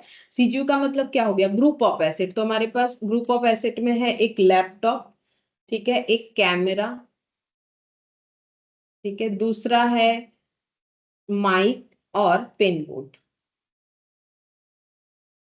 ठीक है, अब कैसे करके हम लोग इंपेयरमेंट टेस्टिंग करेंगे। इंपेयरमेंट टेस्टिंग में हमें दो चीज चाहिए होगा, एक होगा कैरिंग अमाउंट। ठीक है, तो कैरिंग अमाउंट और रिकवरेबल अमाउंट। तो कैरिंग अमाउंट क्या होगा, कैरिंग अमाउंट हमेशा क्वेश्चन में गिवन होगा। देखो, जो गिवन होगा हम हाईलाइट कर देते, गिवन होगा। अब गिवन कितना कितना होगा वो तो क्वेश्चन पे डिपेंड करेगा। तो मान लो ये है 200, ये है 300, और ये है 100, और यहाँ पर हो गया मेरा 50। ठीक है, तो यहाँ एक टोटल कॉलम बना लेंगे, और टोटल वैल्यू आ जाता है हम लोग का 3 2 5 1 6 650। ठीक है, अब रिकवरेबल अमाउंट यहाँ पर लिखेंगे, रिकवरेबल अमाउंट, ये भी मान लो क्वेश्चन में गिवन है, या फिर हम लोग कैलकुलेट कर लेंगे। तो अभी एग्जांपल के अकॉर्डिंग हम इसे गिवन मान रहे हैं, तो यहाँ पर मान लो दिया हुआ है 520, नॉर्मली दिया हुआ रहेगा। ठीक है, गिवन है, दिया हुआ रहेगा, क्योंकि रिकवरेबल अमाउंट जो है हमें इंडिविजुअली अगर दे तो कैलकुलेट, देखो कैसे कैलकुलेट करोगे, अगर दिया हुआ नहीं है तो सेम वही कि net present value, sorry net present value बोल रहे, नेट सेलिंग प्राइस और जो है वैल्यू इन यूज, ये दोनों को कंपेयर करके जो हायर होगा। मान लो यहाँ गिवन है, तो मेरा इंपेयरमेंट लॉस कितना आ गया, 130, क्योंकि 650 का एसेट मेरा 520 में होगा, तो मेरा इंपेयरमेंट लॉस 130 आ गया। तो अब मुझे क्या करना है, ये 130 का जो लॉस है उसको मुझे सभी एसेट्स में बुक कर देना है। ठीक है, इंपेयरमेंट लॉस को, देखो इंपेयरमेंट लॉस को मुझे सभी एसेट में बुक कर देना है। कौन से रेशियो में, कैरिंग अमाउंट में। हम यहाँ पर लिख देते हैं, देखो यहाँ पर लिख देते हैं, allocable between allocable between all assets in ratio of carrying amount, in ratio of carrying amount के रेशियो में बुक करना है। तो कैरिंग अमाउंट का रेशियो कितना है, 50 से कैंसिल आउट करो तो ये हो गया हम लोग का 4:6:2:2:1, मतलब 6+4 10, 10+2 12+1 13, तो ये हो गया हम लोग का 10, तो ये 40 हो जाएगा, ये 60 हो जाएगा, ये 20 हो जाएगा और ये हम लोग का 10 हो गया। मतलब नॉर्मली हमारे पास तो एक ही रिकवरेबल अमाउंट, एक ही एसेट का कैरिंग अमाउंट होता है, तो हम लोग निकाल लेते हैं। तो यहाँ पर क्या करना है, अगर मेरा ग्रुप ऑफ एसेट है तो कैरिंग अमाउंट मुझे इंडिविजुअली दिया हुआ रहेगा, लेकिन रिकवरेबल अमाउंट मुझे टोटल में दिया हुआ रहेगा। कैरिंग अमाउंट मुझे इंडिविजुअली दिया हुआ रहेगा। अभी क्वेश्चन आएगा तो दिखाएंगे, ठीक है, इस पे ज्यादा क्वेश्चन तो है नहीं, ठीक है, जो भी हो। तो देखो क्या कैसे रहता है, कैरिंग अमाउंट हमें पता है इंडिविजुअली सभी एसेट का, बट रिकवरेबल अमाउंट पता नहीं है। क्यों नहीं पता है, क्योंकि रिकवरेबल अमाउंट पता करने के लिए मुझे क्या चाहिए होगा, मुझे ये पता होना चाहिए ना कि इंडिविजुअली एसेट का इंपेयरमेंट टेस्ट अगर मुझे करना है, अगर मुझे रिकवरेबल अमाउंट इंडिविजुअली पता होता, इंडिविजुअली नहीं दिया हुआ रहेगा, सुनो, क्योंकि अगर इंडिविजुअली पता हुआ रहता तो मुझे फिर सीजीयू पढ़ने का ही जरूरत नहीं होता, सीजीयू नाम का टॉपिक ही जनरेट नहीं होता। अगर मुझे लैपटॉप का individual carrying amount, individual recoverable amount पता है, तो मुझे सीजीयू टेस्ट का क्या जरूरत है, इंपेयरमेंट टेस्ट में मुझे सीजीयू करने का क्या जरूरत है। प्रॉब्लम क्या है, प्रॉब्लम ये है कि मुझे लैपटॉप का कैरिंग अमाउंट पता है, कैमरा का कैरिंग अमाउंट, माइक और पेन बोर्ड का सभी का कैरिंग अमाउंट पता है, बट रिकवरेबल अमाउंट मुझे नहीं पता है, नहीं निकाल पा रहे हैं।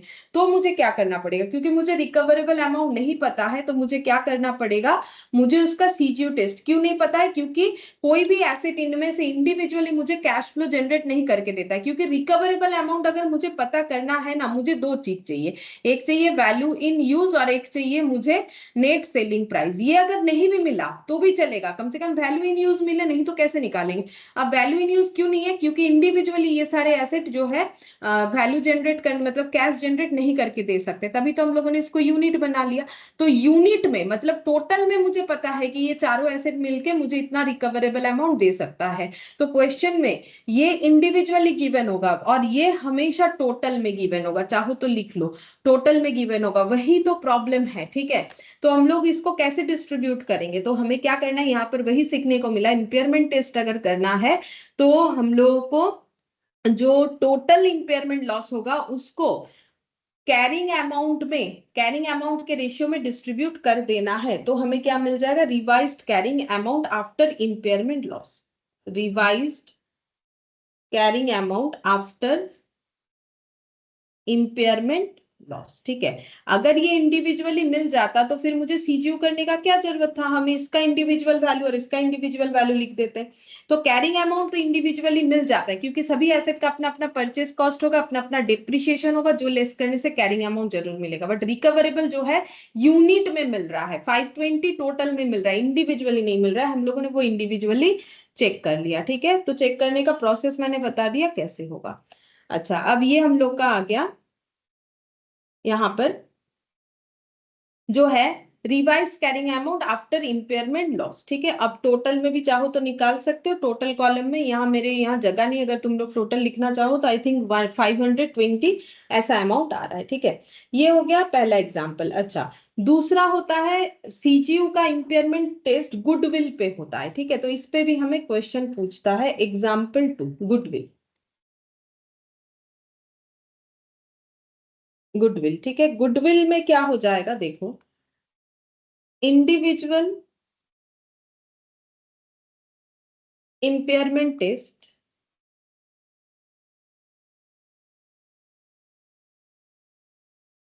नॉट पॉसिबल,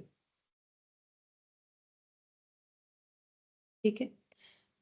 क्योंकि देखो इसको भी सीजीयू में इसलिए लेना पड़ रहा है कि गुडविल का इंडिविजुअल इम्पेयरमेंट टेस्ट हम लोग नहीं कर सकते हैं, ठीक है। क्योंकि उसका तो कोई हमारे पास जो है मतलब एक्चुअली इसको जो है सीजीयू में ही लिया जाता है गुडविल के केस को भी, ठीक है। तो यहाँ पर लिखेंगे एलोकेट गुडविल, गुडविल को शॉर्ट में लिख दिया, to CGUs for the purpose of impairment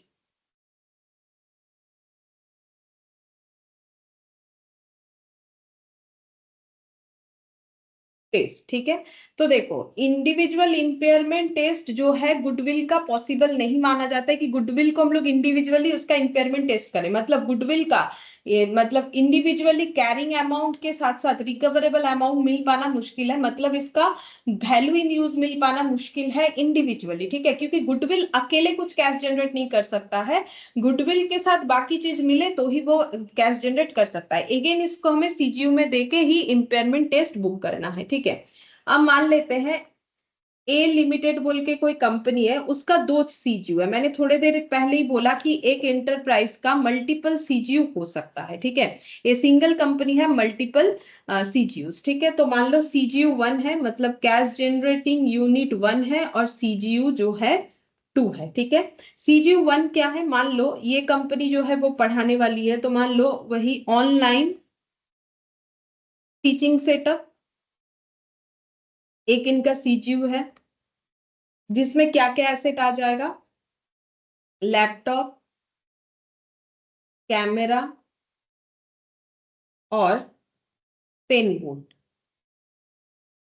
ठीक है। और एक ऑफलाइन है, ऑफलाइन टीचिंग सेटअप, ठीक है, जिसमें आ जाएगा मान लो फर्नीचर। ऑफलाइन में फर्नीचर का जरूरत पड़ता है, तो कुछ भी हो सकता है, जस्ट एग्जांपल है फर्नीचर और स्मार्ट बोर्ड, ठीक है, और एक हो जाएगा माइक, ठीक है। ये तीन चीज है। तो यहाँ पर ये हो गया। और अगर इनके बिजनेस में गुडविल भी है, ठीक है, और इसके साथ साथ इनके पास क्या है, ये दोनों में ही गुडविल है, दोनों में ही हम लोग का क्या है, गुडविल है। तो ये एरो यहां से नहीं निकाल के यहां करते हैं। CGU1 CGU2 दोनों में क्या है, गुडविल है, जिसका वैल्यू है 2 लाख, ठीक है। मतलब ए लिमिटेड एक जो है टीचिंग कंपनी है, जिसका दो सीजीयू है, एक ऑनलाइन टीचिंग सेटअप, एक ऑफलाइन टीचिंग सेटअप। सीजीयू का मतलब कैश जनरेटिंग यूनिट, ठीक है, और इनका गुडविल भी है। अब गुडविल का दो केस हो सकता है, केस 1 और केस 2, ठीक है। तो केस वन ये हो जाएगा कि goodwill has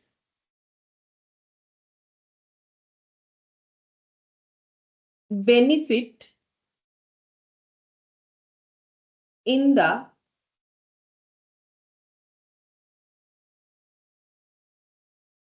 in both CGUs, in both CGUs,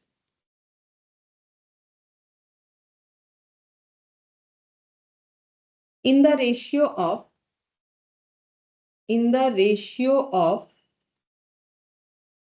25% in CGU1 and 75% in CGU2, ठीक है। तो देखो मैंने क्या बोला कि मैंने पहले ये बोला कि केस 1 ऐसा हो सकता है कि जो गुडविल है वो दोनों सीजीयू के लिए ही एप्लीकेबल है। मतलब ये गुडविल दोनों सीजीयू से ही जनरेट होता है, और जो CGU1 का गुडविल है वो है पूरे गुडविल के वैल्यू का 25%, और दूसरा जो है CGU2 के लिए 75%, ठीक है। ऐसा एक केस हो सकता है। दूसरा ऐसा होगा कि goodwill provides benefit in both CGUs, in both CGUs, but it is not, but it is not possible to allocate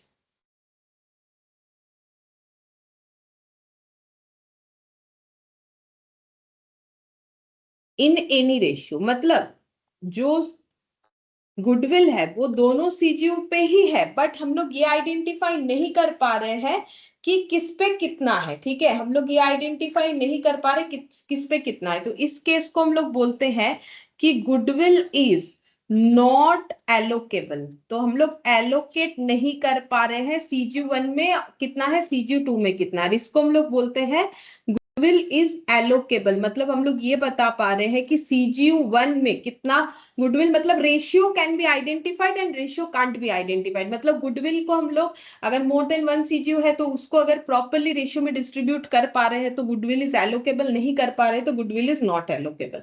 तो अगर गुडविल एलोकेबल है तो हमें क्या टेस्ट करना चाहिए, हमें सिर्फ एक ही टेस्ट करना है जिसका नाम होता है bottom up test, bottom up test, ठीक है।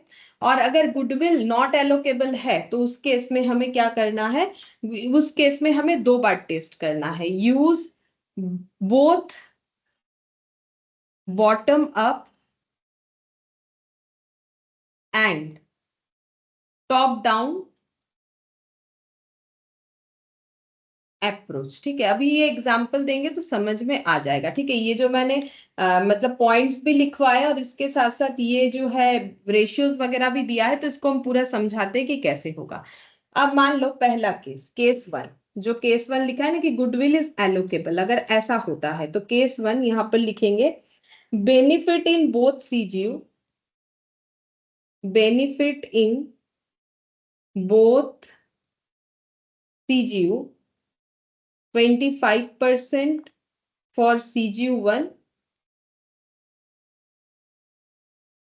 and 75% in CGU2, ठीक है। अच्छा अब देखो कैसे होगा, CGU1, ठीक है। क्या क्या एसेट है देखो मैंने लिख रखा है, लैपटॉप, ये देखो यहाँ पर लिख रखा है लैपटॉप कैमरा पेन बोर्ड, ठीक है, तो वही लिखेंगे लैपटॉप कैमरा और पेन बोर्ड, लैपटॉप कैमरा और पेन बोर्ड,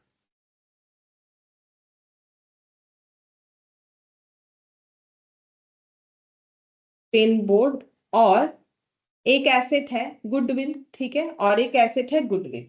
अच्छा अब यहां लिखेंगे टोटल,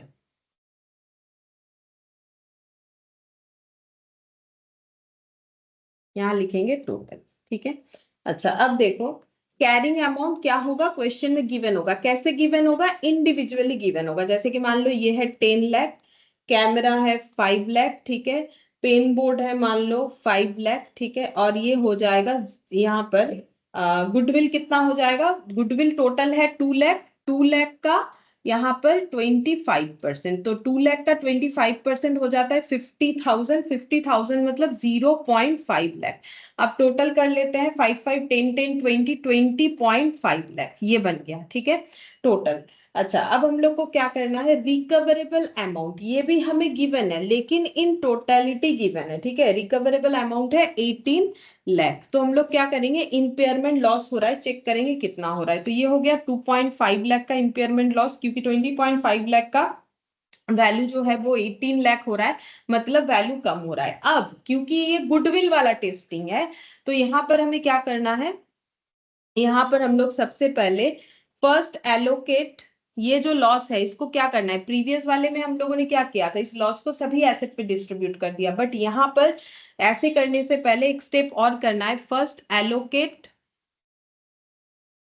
इन गुडविल कितना, 0.5 लाख बताते हैं, फिर नेक्स्ट समझा देते हैं, एक बार लिखो balance 2 lakh, other asset, other asset in carrying amount ratio, ठीक है।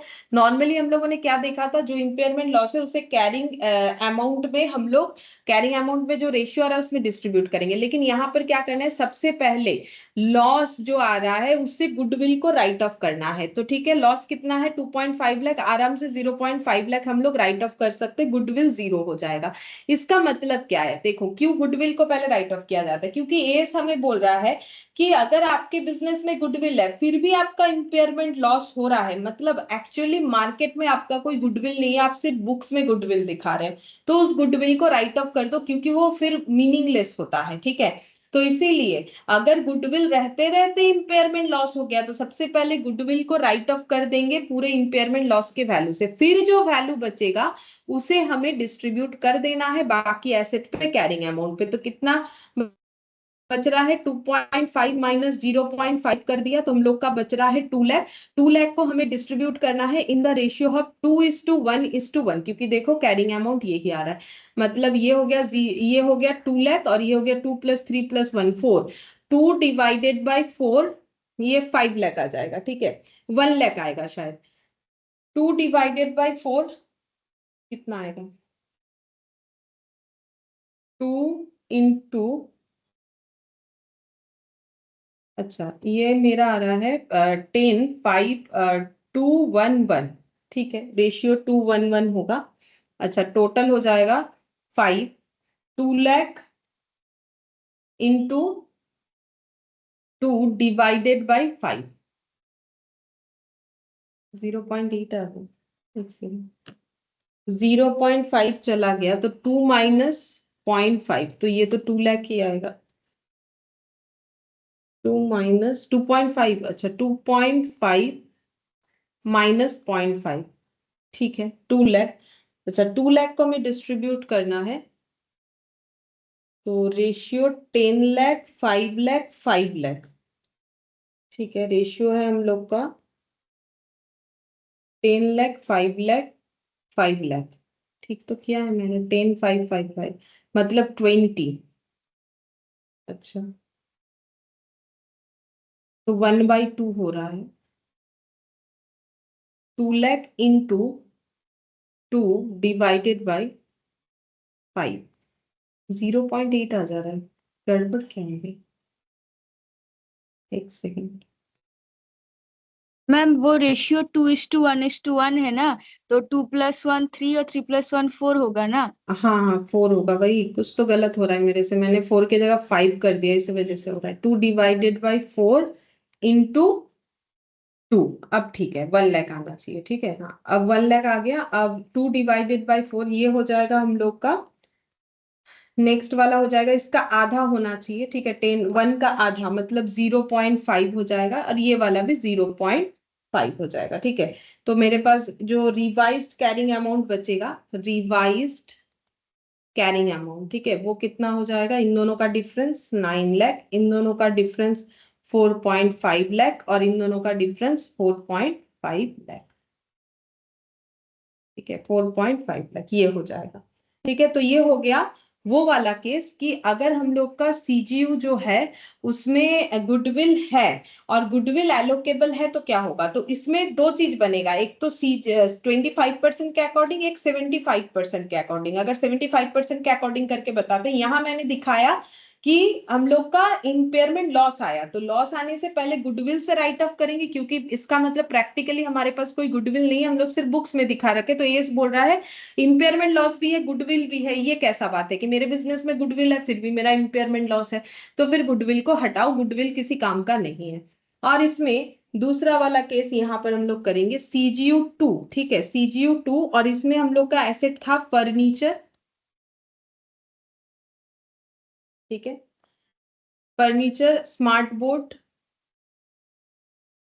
देखो मैंने एग्जाम्पल में यही लिखवाया है, और माइक, ठीक है, और यहाँ पर लिख देंगे गुडविल और टोटल, ठीक है। अच्छा अब वैल्यू कैरिंग अमाउंट जो है वो क्वेश्चन में गिवन रहेगा, तो कैरिंग अमाउंट गिवन रहेगा, वो भी इंडिविजुअली गिवन रहेगा। तो मान लो 8 लाख, 4 लाख, 4 लाख, और गुडविल मेरा 2 लाख था, 2 लाख का 75%, ठीक है, तो वो तो हुआ था 50, तो ये हो जाएगा 1,50,000 मतलब 1.5 लाख। और टोटल कर लेते हैं तो 4 4 8 8 16, और ये हो गया 17.5 लाख, ठीक है। अब यहाँ पर रिकवरेबल अमाउंट, ठीक है, ये टोटल में गिवन होगा, तो रिकवरेबल अमाउंट इस बार हम क्या कर रहे हैं, ज्यादा दिखा रहे हैं, ठीक है। तो यहाँ पर मैंने मान लो कर दिया 20 लाख, ये भी तो हो सकता है, हमेशा इंपेयरमेंट हो ऐसा तो जरूरी नहीं है। तो यहाँ पर कोई इंपेयरमेंट लॉस नहीं आया, तो अगर इंपेयरमेंट लॉस नहीं आ रहा है तो इसको गेन मत लिख दो, इंपेयरमेंट गेन बोल के कुछ नहीं होता है, ठीक है। या तो इंपेयरमेंट लॉस आएगा या तो इंपेयरमेंट लॉस नहीं आएगा, तो नो इंपेयरमेंट लॉस यहाँ पर ऐसे दिखा दिया, तो फिर डिस्ट्रीब्यूट भी हमें कुछ नहीं करना पड़ेगा, ये एज इट इज रह जाएगा। और बाई चांस मैंने ऐसे डेटा लिया होता जिससे इंपेयरमेंट लॉस होता, तो पहले वाले को जैसे किया वैसे ही उस लॉस को पहले गुडविल से राइट ऑफ करेंगे, फिर बचे हुए लॉस को बाकी 3 एसेट यानी फर्नीचर, स्मार्ट बोर्ड और जो है माइक में डिस्ट्रीब्यूट कर देंगे, ठीक है। तो इसमें रिवाइज्ड कैरिंग अमाउंट कितना रह जाएगा? तो इसमें रिवाइज्ड कैरिंग अमाउंट रह जाएगा जो है वही 8 लाख, 4 लाख और 4 लाख और 1.5 लाख, यही रह जाएगा। ठीक है, मतलब 17.5 ही रह जाएगा। ठीक है, अब हम लोग करेंगे केस टू में जहां पर गुडविल जो है वो एलोकेबल नहीं है। तो ये जो हम लोगों ने टेस्ट किया ना, इस टेस्ट को बोलते हैं बॉटम अप टेस्ट, और ये एक ही बार होता है। ठीक है, और अगर हमें बॉटम अप और टॉप डाउन दोनों करना है, वो कब करते हैं? जब गुडविल नॉट एलोकेबल होगा। तो देखो यहाँ पर लिखते हैं, next case 2, goodwill is unallocable in CGU1 and CGU2। तो हमें क्या करना है? हमें बॉटम अप और टॉप डाउन दोनों करना है। ठीक है, तो यहां पर लिख देते हैं टेस्टिंग 2 टाइम्स होगा। ठीक है, अच्छा, पहला फर्स्ट टेस्ट किस चीज का होगा? यहाँ पर टेस्ट इंडिविजुअल सीजीयूज, जैसे अभी किया था, लेकिन एक स्पेशलिटी है, विदाउट गुडविल क्यों बता रहे हैं, इसका भी लॉजिक है। ठीक है, यानी बॉटम अप अप्रोच, यानी बॉटम अप अप्रोच।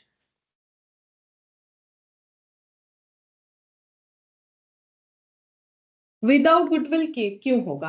क्योंकि सिंपल सा बात है, हम लोग बोल रहे हैं कि हमारे बिजनेस में गुडविल है, CGU1 एंड CGU2 दोनों में ही गुडविल है, बट हम लोग ये आइडेंटिफाई नहीं कर पा रहे हैं कि कौन से सीजीयू में कितना गुडविल है। तो जब हम लोग सीजीयू को इंडिविजुअली टेस्ट करेंगे, तो अगर मुझे पता ही नहीं है कि मेरे सीजीयू में गुडविल कितना है CGU1 में या CGU2 में, तो फिर हम गुडविल को लेके तो टेस्ट नहीं कर सकते हैं। ठीक है, तो यहाँ पर देखो मेरे पास क्या क्या होगा, लैपटॉप जो ऑनलाइन वाला सेटअप है, कैमरा और पेन बोर्ड।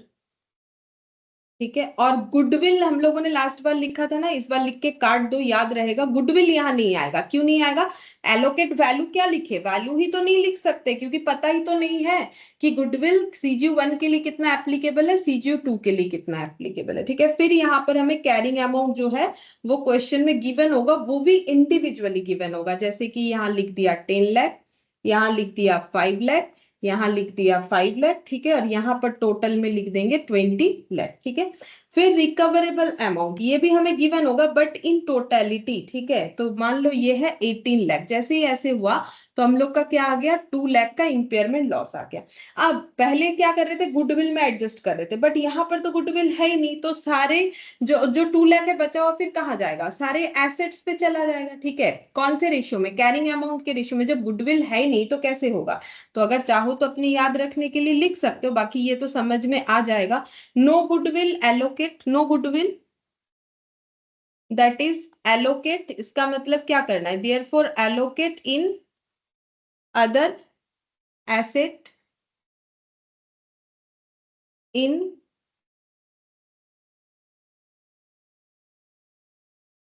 अदर एसेट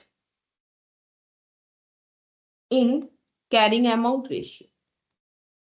ठीक है, कैरिंग अमाउंट के रेशियो में, तो कैरिंग अमाउंट कितना हो रहा है, रेशियो 2:1:1। ठीक है, 4, तो 4 डिवाइडेड 2 डिवाइडेड बाई 4 मतलब हाफ, ये हो जाएगा फिर से वही 1 लाख, यहाँ पर 0.5 लाख, जैसे पहले इसके पहले वाले में हुआ था 0.5 लाख। ठीक है,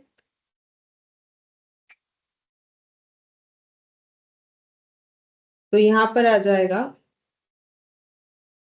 9 लाख, जिसको हम लोग बोलेंगे रिवाइज्ड कैरिंग अमाउंट। 9 लाख ये हो गया, 4.5 लाख ये भी हो गया 4.5 लाख। ठीक है, ये हम लोग का इस तरीके से होगा। तो सीजीओ नहीं है। ठीक है, अभी कंप्लीट नहीं हुआ है इसका टेस्ट। ठीक है, ये हम लोग का तो आ गया CGU1 वाला टेस्ट। ठीक है, अब सेम तरीके से हमें CGU2 वाला टेस्ट भी करना पड़ेगा। ठीक है, चलो देखो CGU2 वाला कैसे हो जाएगा।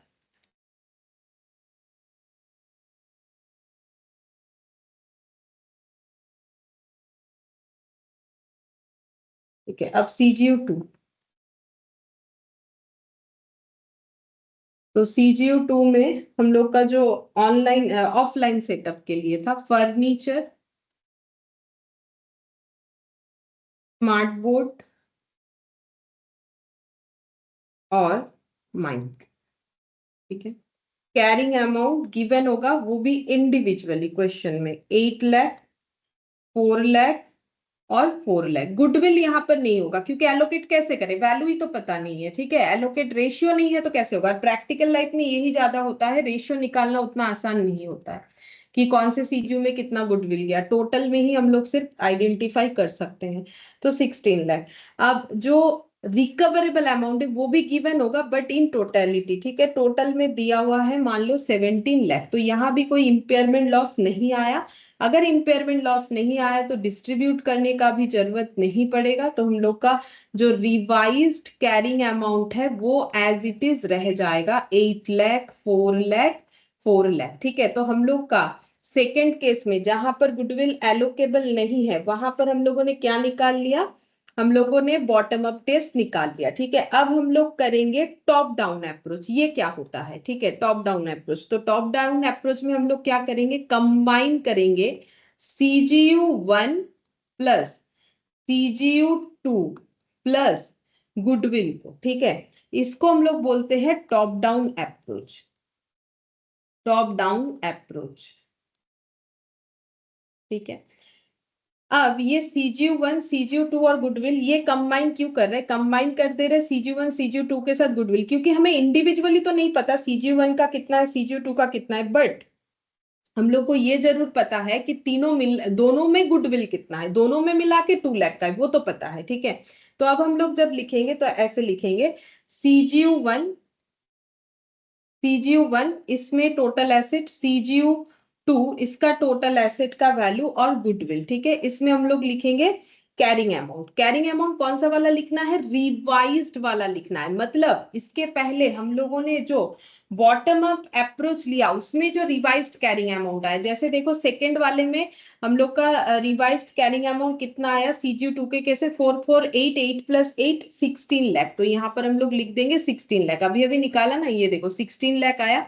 और इसके पहले वाले में कितना आया था, 9 लाख प्लस 4.5 4.5, तो 4.5 4.5 हो गया हम लोग का 9 लाख, 9 और 9 18 लाख। ठीक है, तो हमें रिवाइज्ड वाला लेना है हमेशा जब सेकेंड बार करेंगे, तो ये ध्यान देने वाला पॉइंट है, रिवाइज्ड वाला। गुडविल कितना होगा, 2 लाख, क्योंकि दोनों मिला के हमें पता है 2 लाख। तो इन टोटलिटी कितना हो गया, टोटल में हम लोग का ये हो जा रहा है 36 लाख। ठीक है, अब हम लोग लिखेंगे रिकवरेबल अमाउंट। ठीक है, ये भी हमें टोटल में गिवन होगा, तो रिकवरेबल अमाउंट जो है ये हम लोग को दिया हुआ है 35 पॉइंट मान लो 5 लाख। ठीक है, तो ये हो गया। अच्छा, अब हम लोग देखते हैं कि लॉस हुआ कि प्रॉफिट, जरूर लॉस हो रहा है, देखो 0.5 लाख हो गया। ठीक है, तो ये क्योंकि अब यहाँ गुडविल है तो फर्स्ट इसे क्या करना है, एलोकेट करना है गुडविल पे। ठीक है, एलोकेट गुडविल पे करेंगे, अगर बचेगा तो फिर बाकी, तो बच तो कुछ नहीं रहा है इस क्वेश्चन के अकॉर्डिंग, तो यहाँ गुडविल पे सबसे पहले एलोकेट करेंगे, तो फिर यहाँ जो रिवाइज्ड कैरिंग अमाउंट वो इतना रह जाएगा। ठीक है, अब बाकी में देखो हम लोग एलोकेट नहीं कर पाएंगे क्योंकि हमारे पास उतना वैल्यू अवेलेबल है ही नहीं। ठीक है, तो यहाँ पर इम्पेयरमेंट लॉस ये सब का क्या हो गया, यहाँ पर लिखेंगे फिर रिवाइज्ड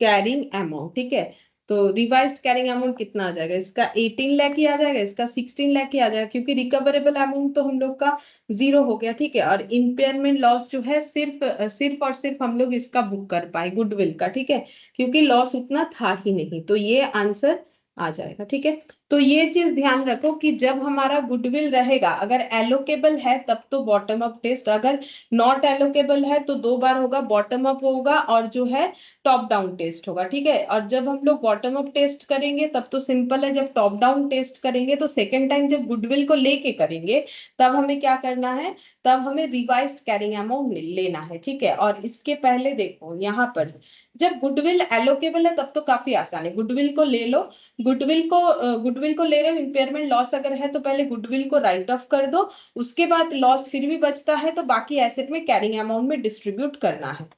लेकिन ये वाला जो है यहाँ पर जो दिखाया मैंने कि यहाँ लॉस नहीं हुआ, लॉस नहीं हुआ तो फिर कुछ लॉस बुक करने का जरूरत नहीं, revised carrying amount as it is रह जाएगा। लेकिन अगर एलोकेबल नहीं है तो गुडविल के बिना ही हमें टेस्ट करना पड़ेगा, बॉटम अप टेस्ट CGU1 का CGU2 का। लेकिन जब हम लोग टॉप डाउन अप्रोच करेंगे तो कंबाइनली करेंगे, कंबाइनली करेंगे तो हमें पता है कि दोनों सीजीयू का मिला के गुडविल इतना है, तो गुडविल तो क्वेश्चन में दिया हुआ रहेगा। सीजीयू हमें CGU1 CGU2 का कैरिंग अमाउंट क्या लेना है, जो रिवाइज्ड कैरिंग अमाउंट होगा वो हम लोगों को लेना पड़ेगा, ठीक है। अच्छा, अब एक एग्जाम्पल 3 भी करते हैं। देखो ये करेंगे कॉर्पोरेट एसेट का, कॉर्पोरेट एसेट का। कॉर्पोरेट एसेट को भी माना जाता है कि individual impairment testing not possible, individual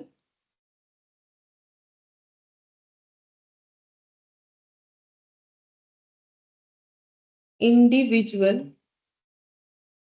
impairment testing, impairment test not possible, allocate to CGUs for impairment test, impairment test, ठीक है। तो इसका भी इंडिविजुअल इंपेयरमेंट टेस्ट पॉसिबल नहीं है तो हमें उसे सीजीयू में एलोकेट करना पड़ेगा। कॉर्पोरेट एसेट का मतलब होता है, जैसे एग्जांपल के तौर पे मान लो admission office, admission office for coaching class, ठीक है। कोचिंग क्लास का जो एडमिशन ऑफिस होता है जहां पर स्टूडेंट आके एडमिशन लेंगे, ठीक है, वो उनका कॉर्पोरेट एसेट होगा। तो इंडिविजुअली एडमिशन ऑफिस जो है वो हमें जो है कैश जनरेट करके तो नहीं देता है, सारी चीजों को मिला के देता है, तो इसीलिए इसका भी हम लोग इंडिविजुअली जो है इंपेयरमेंट टेस्ट नहीं कर सकते, ठीक है। फिर से सेम वैसा ही मान लो ए लिमिटेड जो है उसका 2 सीजीयू है, इस एग्जाम्पल को ले रहे समझाने के लिए, CGU1 और CGU2, ठीक है। यहाँ ऑनलाइन वाला और ये ऑफलाइन वाला, ठीक है। यहाँ पर एसेट के नाम पे है लैपटॉप, कैमरा, पेन बोर्ड, और ऑफलाइन के केस में है फर्नीचर, स्मार्ट बोर्ड और माइक, ठीक है। और कॉर्पोरेट एसेट है दोनों का मिला के, कॉर्पोरेट एसेट ये है 10 लाख, ठीक है। तो यहाँ भी वैसा ही केस होगा, थोड़ा सा अलग है इसीलिए करवा रहे हैं, ठीक है। केस 1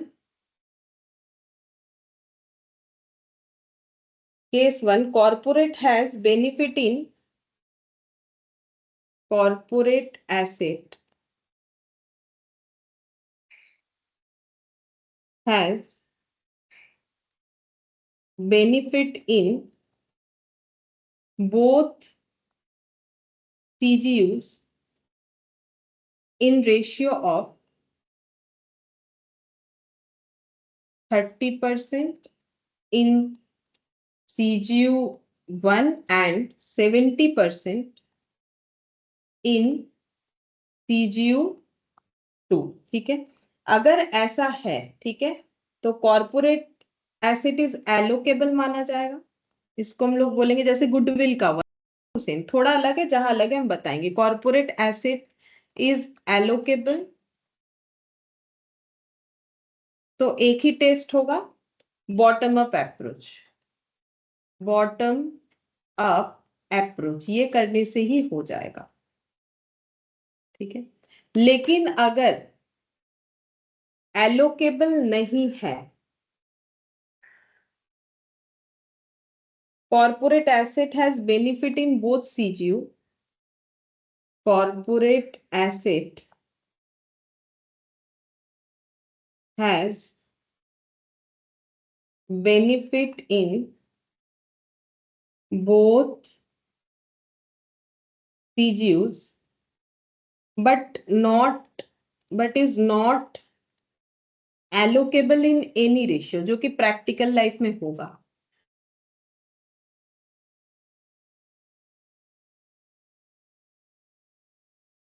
तो इसको हम लोग बोलते हैं corporate asset is not allocable.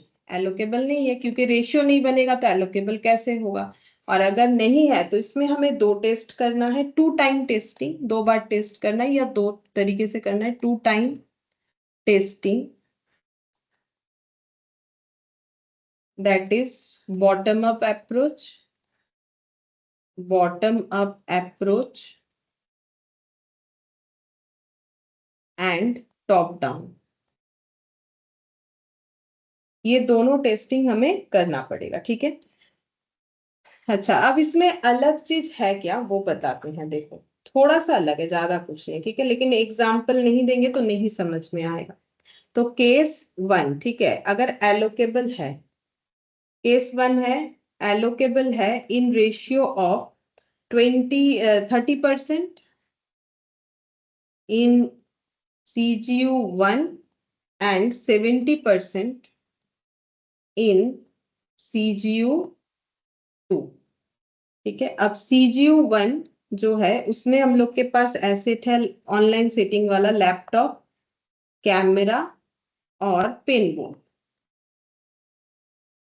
ठीक है। और यहाँ पर लिखेंगे कॉर्पोरेट एसेट, क्योंकि पहले बार भी देखो तुम लोगों ने गुडविल अगर एलोकेबल था तो वो तुम लोग आराम से लिख सक रहे थे ना, तो और यहाँ पर लिख देंगे टोटल। अब कैरिंग अमाउंट गिवन होगा इंडिविजुअली क्वेश्चन में, ठीक है। तो मान लो लैपटॉप का है 10 लाख, कैमरा का है 5 लाख, पेन बोर्ड है 5 लाख, और जो कॉर्पोरेट एसेट है वो कितना हो जाएगा, मैंने यहाँ पर लिखा है 10 लाख। 10 लाख का कितना परसेंट जाएगा, 30%। तो 10 लाख का 30%, यहाँ ऊपर लिख देते, 10 लाख का 30% हो जाएगा हम लोग का 3 लाख। तो टोटल हो जाएगा 23 लाख, ठीक है। अच्छा, अब यहाँ पर लिखेंगे रिकवरेबल अमाउंट, ठीक है। रिकवरेबल अमाउंट भी हमें गिवन होगा इन टोटलिटी। रिकवरेबल अमाउंट मान लो है 20 लाख, ठीक है। तो हम लोगों का यहाँ पर कितना आ जाएगा वैल्यू, 3 लाख का इंपेयरमेंट लॉस हो जाएगा। अब यहाँ पर गुडविल के तरह ये मत बोलो कि हम लोग गुडविल को, मतलब जैसे गुडविल को राइट ऑफ किया था, यहाँ हम लोग कॉर्पोरेट एसेट को राइट ऑफ कर देंगे, नहीं। वो तो राइट ऑफ इसीलिए किया था कि इंपेयरमेंट लॉस भी है बिजनेस में, गुडविल भी है, ऐसा बात हमें नहीं, मतलब ऐसा हम लोग नहीं बोल सकते, इलॉजिकल है। लेकिन यहाँ पर तो इंपेयरमेंट लॉस है, ये सभी एसेट है, ये तो गुडविल के जैसा कोई एसेट नहीं है, तो ये सभी में डिस्ट्रीब्यूट होगा, ठीक है। तो इसमें ऐसा नहीं करना है कि फर्स्ट एलोकेट इन, ऐसे नहीं करना है, फर्स्ट एलोकेट कर दोगे इन कॉर्पोरेट एसेट, ये बात नहीं चलेगा, ठीक है, ये नहीं चलेगा। हमें क्या करना है, सिंपल एलोकेट कर देना है सारे इंपेयरमेंट लॉस को, जो है कैरिंग अमाउंट के रेशियो पे, ठीक है। तो 3 लाख को हमें डिस्ट्रीब्यूट करना है ये कैरिंग अमाउंट के रेशियो पे, मतलब 10:5:5:3 पे हमें डिस्ट्रीब्यूट करना है। तो 3 लाख डिवाइडेड बाय ये हो जाएगा 23, 3 डिवाइडेड बाय 23 इंटू 10, तो शायद पॉइंट में आ जाएगा, कुछ इतना 1.3 होगा। 10 के जगह ना मैंने 1 लिख दिया है, इसीलिए 1.3 होगा, ठीक है। ये हम लोग का आ रहा है 1.3 लाख, तो ये माइनस करने से आ जाएगा हम लोग का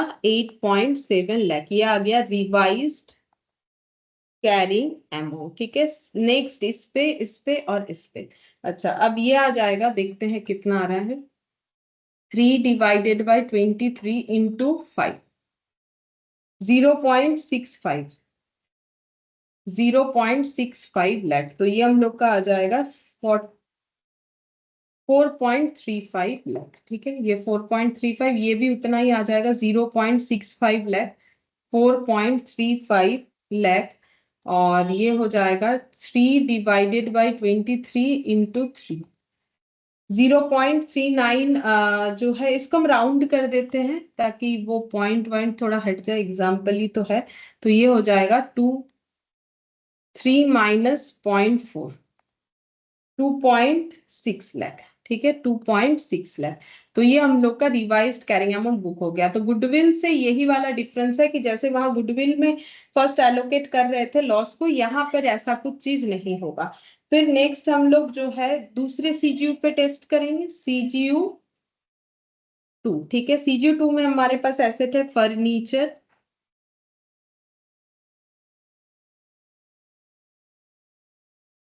स्मार्ट बोर्ड और माइक, और कॉर्पोरेट एसेट और टोटल, ठीक है। तो यहाँ पर कैरिंग अमाउंट गिवन है इंडिविजुअली, जैसे कि मान लो फर्नीचर का 8 लाख, स्मार्ट बोर्ड का 4 लाख और माइक का 4 लाख, कॉर्पोरेट एसेट का 7 लाख हो जाएगा। क्यों? क्योंकि यहाँ पर 70% था, ठीक है। ये देखो 10 लाख का 70%, ठीक है। तो ये टोटल में हम लोग का बन जाएगा 4488 16, 16 प्लस 4 20 लाख, 4488 16, 16 प्लस 7 है, सॉरी 16 प्लस 7 है, तो ये 23 लाख हो जाएगा। अच्छा, अब यहाँ पर रिकवरेबल अमाउंट ये भी इन टोटल में गिवन होगा, जो कि मान लो है 25 लाख। अगर 25 लाख है तो नो इम्पेयरमेंट लॉस, ठीक है। और अगर इम्पेयरमेंट लॉस नहीं है तो रिवाइज्ड कैरिंग अमाउंट कितना आ जाएगा? सेम 8 लाख का 8 लाख रहेगा, 4 लाख का 4 लाख रहेगा, ये भी 4 लाख रहेगा, ये भी 7 लाख रह जाएगा, बिकॉज नो इम्पेयरमेंट लॉस, ठीक है। तो ये हम लोग का हो गया पहला केस, जहां पर हम लोगों ने एक ही टेस्ट करने से काम बन जाएगा। फिर केस 2 करेंगे हम लोग, corporate asset is not allocable. Case 2, corporate asset is not allocable, ठीक है। तो हमें दो टेस्ट करना पड़ेगा, ठीक है, two time testing, two times testing, ठीक है। एक हो जाएगा बॉटम अप और एक हो जाएगा टॉप डाउन। तो फर्स्ट हो जाएगा test individual CGUs without corporate asset. जैसे वहां विदाउट गुडविल किया, क्योंकि जब एलोकेट ही नहीं कर सकते तो कॉर्पोरेट एसेट को ले कैसे। और इस प्रोसेस का नाम होता है bottom up approach, bottom up approach. चलो, तो यहाँ पर लिखते हैं CGU1, लैपटॉप, कैमरा और पेन बोर्ड। कॉर्पोरेट एसेट लिख के काट दो, नहीं लिख सकते क्योंकि एलोकेबल नहीं है, और यहाँ पर टोटल। अच्छा, अब यहाँ लिखेंगे कैरिंग अमाउंट गिवन होगा इंडिविजुअली, जैसे कि मान लो 10 लाख, 5 लाख, 5 लाख, टोटल हो जाएगा 20 लाख, ठीक है। और जो रिकवरेबल अमाउंट है वो भी टोटल में गिवन है, सपोज कि 18 लाख, तो इम्पेयरमेंट लॉस आ गया 2 लाख। अब इसको क्या करना है, सभी एसेट में उसके रेशियो में डिस्ट्रीब्यूट कर देना है। कौन से रेशियो में? कैरिंग अमाउंट का, मतलब ये हो गया 10:5:5, इसमें डिस्ट्रीब्यूट करना पड़ेगा 2 लाख को। तो ये हो गया 22/20 इंटू 10, मतलब ये हो जाएगा 1 लाख, ठीक है। ये हो जाएगा 0.5 लाख, ये भी हो जाएगा 0.5 लाख। तो रिवाइज्ड कैरिंग अमाउंट आ जाएगा, ये हो गया 9 लाख, ये हो जाएगा हम लोग का 4.5 लाख, और ये हो जाएगा हम लोगों का 4.5 लाख, ठीक है। मतलब इम्पेयरमेंट लॉस बुक होने के बाद ये रिकवरेबल अमाउंट इंडिविजुअली कर दिया। अब इन दोनों का डिफरेंस में जो आता है वो हम लोग का आ गया यहाँ पर रिवाइज्ड कैरिंग अमाउंट, ठीक है। और ये जो है, देखो एक्चुअली ना ऐसे लिख सकते हो, अगर तुम लोग को ये कंफ्यूजन ना हो जाए, मुझे लग रहा है ये रिवाइज्ड कैरिंग अमाउंट को थोड़ा ऊपर लिख दो, रिकवरेबल अमाउंट को ये गिवन, ये एक्चुअली हम लोग का ऐसे ऐसे ऐसे करके ये चला गया, और ये हम लोग 2 लाख डिस्ट्रीब्यूट कर रहे, ये इम्पेयरमेंट लॉस को डिस्ट्रीब्यूट कर रहे, ठीक है। 2 लाख वाला ये डिस्ट्रीब्यूट हो गया, तो रिवाइज कर रहे हैं। बाकी में भी ना ये थोड़ा सा लिख लोगे, ठीक है। ये इस तरीके से हो जाएगा, नहीं तो फिर कंफ्यूज हो जाओगे, ठीक है। तो ये मेरा लिखने का थोड़ा ऐसे हो गया, तो ये हो जाएगा। मतलब ये देखो, ये एक्चुअली रिवाइज्ड कैरिंग अमाउंट हमें इंडिविजुअली नहीं पता, हम लोग इम्पेयरमेंट लॉस को जब इंडिविजुअली बुक कर रहे हैं, 2 लाख तो इम्पेयरमेंट लॉस है, तो मुझे जो है रिवाइज्ड कैरिंग अमाउंट मिल रहा है, ठीक है। तो ये हो गया हम लोग का रिवाइज्ड कैरिंग अमाउंट, ठीक है। तो ये हम लोगों ने टेस्ट कर लिया। अब फिर CGU2 का करेंगे। CGU2 में हम लोग के पास फर्नीचर है, जो ऑफलाइन वाला सेटअप है। फर्नीचर है, स्मार्ट बोर्ड है, और माइक है, ठीक है। कॉर्पोरेट पॉसिबल नहीं है होना, और ये टोटल। यहाँ पर लिखेंगे कैरिंग अमाउंट, जो कि गिवन होगा। तो कैरिंग अमाउंट देखते हैं फर्नीचर का, 844, और यहाँ पर हो गया टोटल 16 लाख, ठीक है। अच्छा, जो रिकवरेबल अमाउंट वो भी गिवन होगा हमें, लेकिन इन टोटलिटी जो कि 17 लाख है। तो नो इम्पेयरमेंट लॉस, तो इम्पेयरमेंट लॉस अगर देखें तो वो हो गया 0, ठीक है। तो 0 हो गया, तो यहाँ कुछ डिस्ट्रीब्यूट नहीं होने वाला। तो यहाँ पर आंसर आ जाएगा रिवाइज्ड कैरिंग अमाउंट का 8 लाख, 4 लाख, 4 लाख। यहाँ पर आ जाएगा रिवाइज्ड कैरिंग अमाउंट, ठीक है। अच्छा, अब हम लोग क्या करेंगे, सेकेंड टेस्ट करेंगे, जिसको बोलते हैं टॉप डाउन अप्रोच, ठीक है। तो यहां पर करेंगे सेकेंड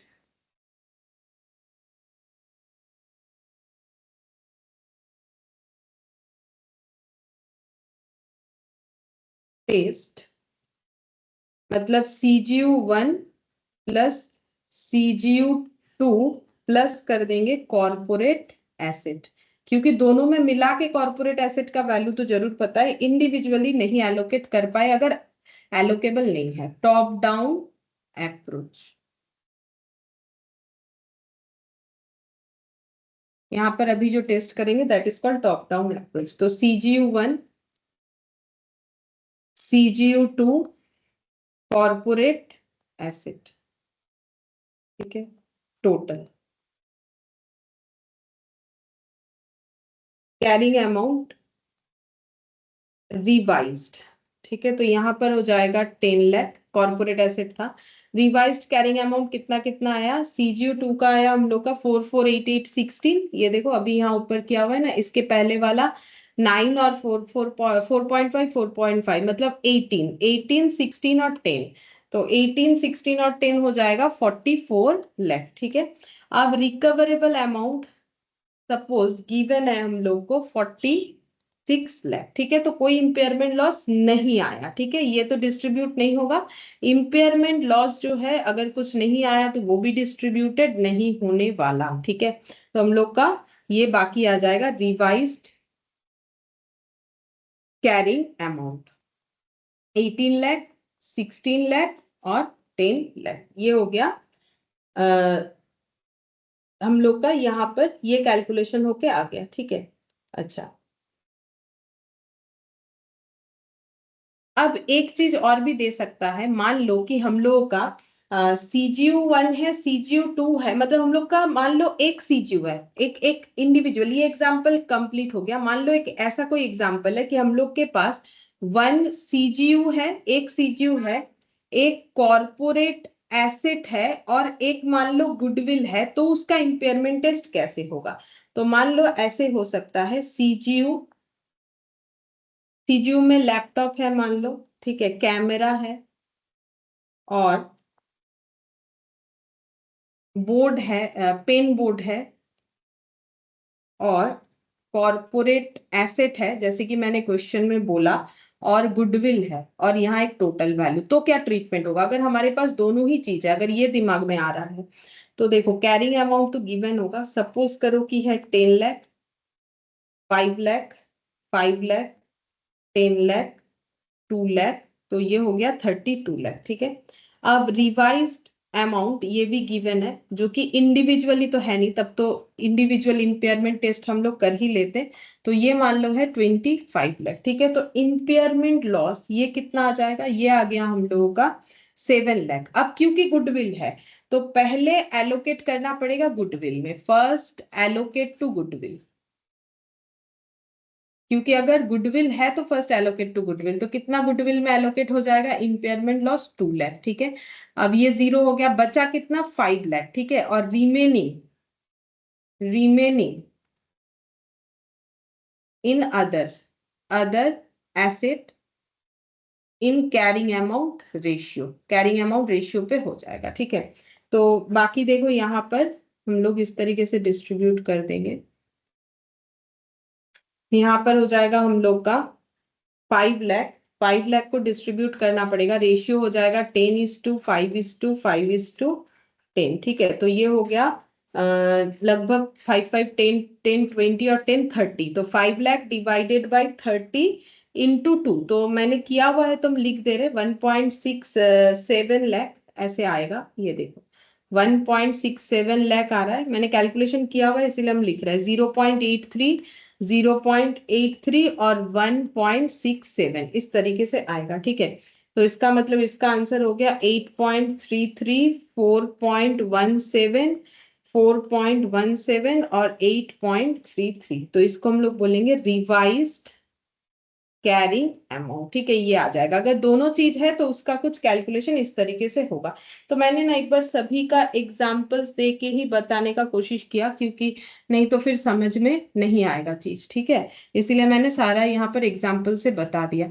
अब यहाँ पर जो एमसीक्यू है ये हम थोड़ा सा बता देते हैं, क्योंकि एमसीक्यू हम लोग आराम से कर सकते हैं। देखो जैसे बोला है, if there is indication that an asset may be impaired, मतलब अगर हमें इंडिकेशन मिल गया, जो कि अभी हम लोगों ने पढ़ा इतना सारा चीज, कि एसेट का इम्पेयरमेंट होने वाला है। ठीक है, मतलब इंडिकेशन मिल रहा है कि एसेट का इम्पेयरमेंट, चाहे वो इंटरनल सोर्सेस से मिले चाहे वो एक्सटर्नल सोर्सेस के कारण हमें मिले, तो हमें क्या करना है, इम्पेयरमेंट टेस्ट करना पड़ेगा।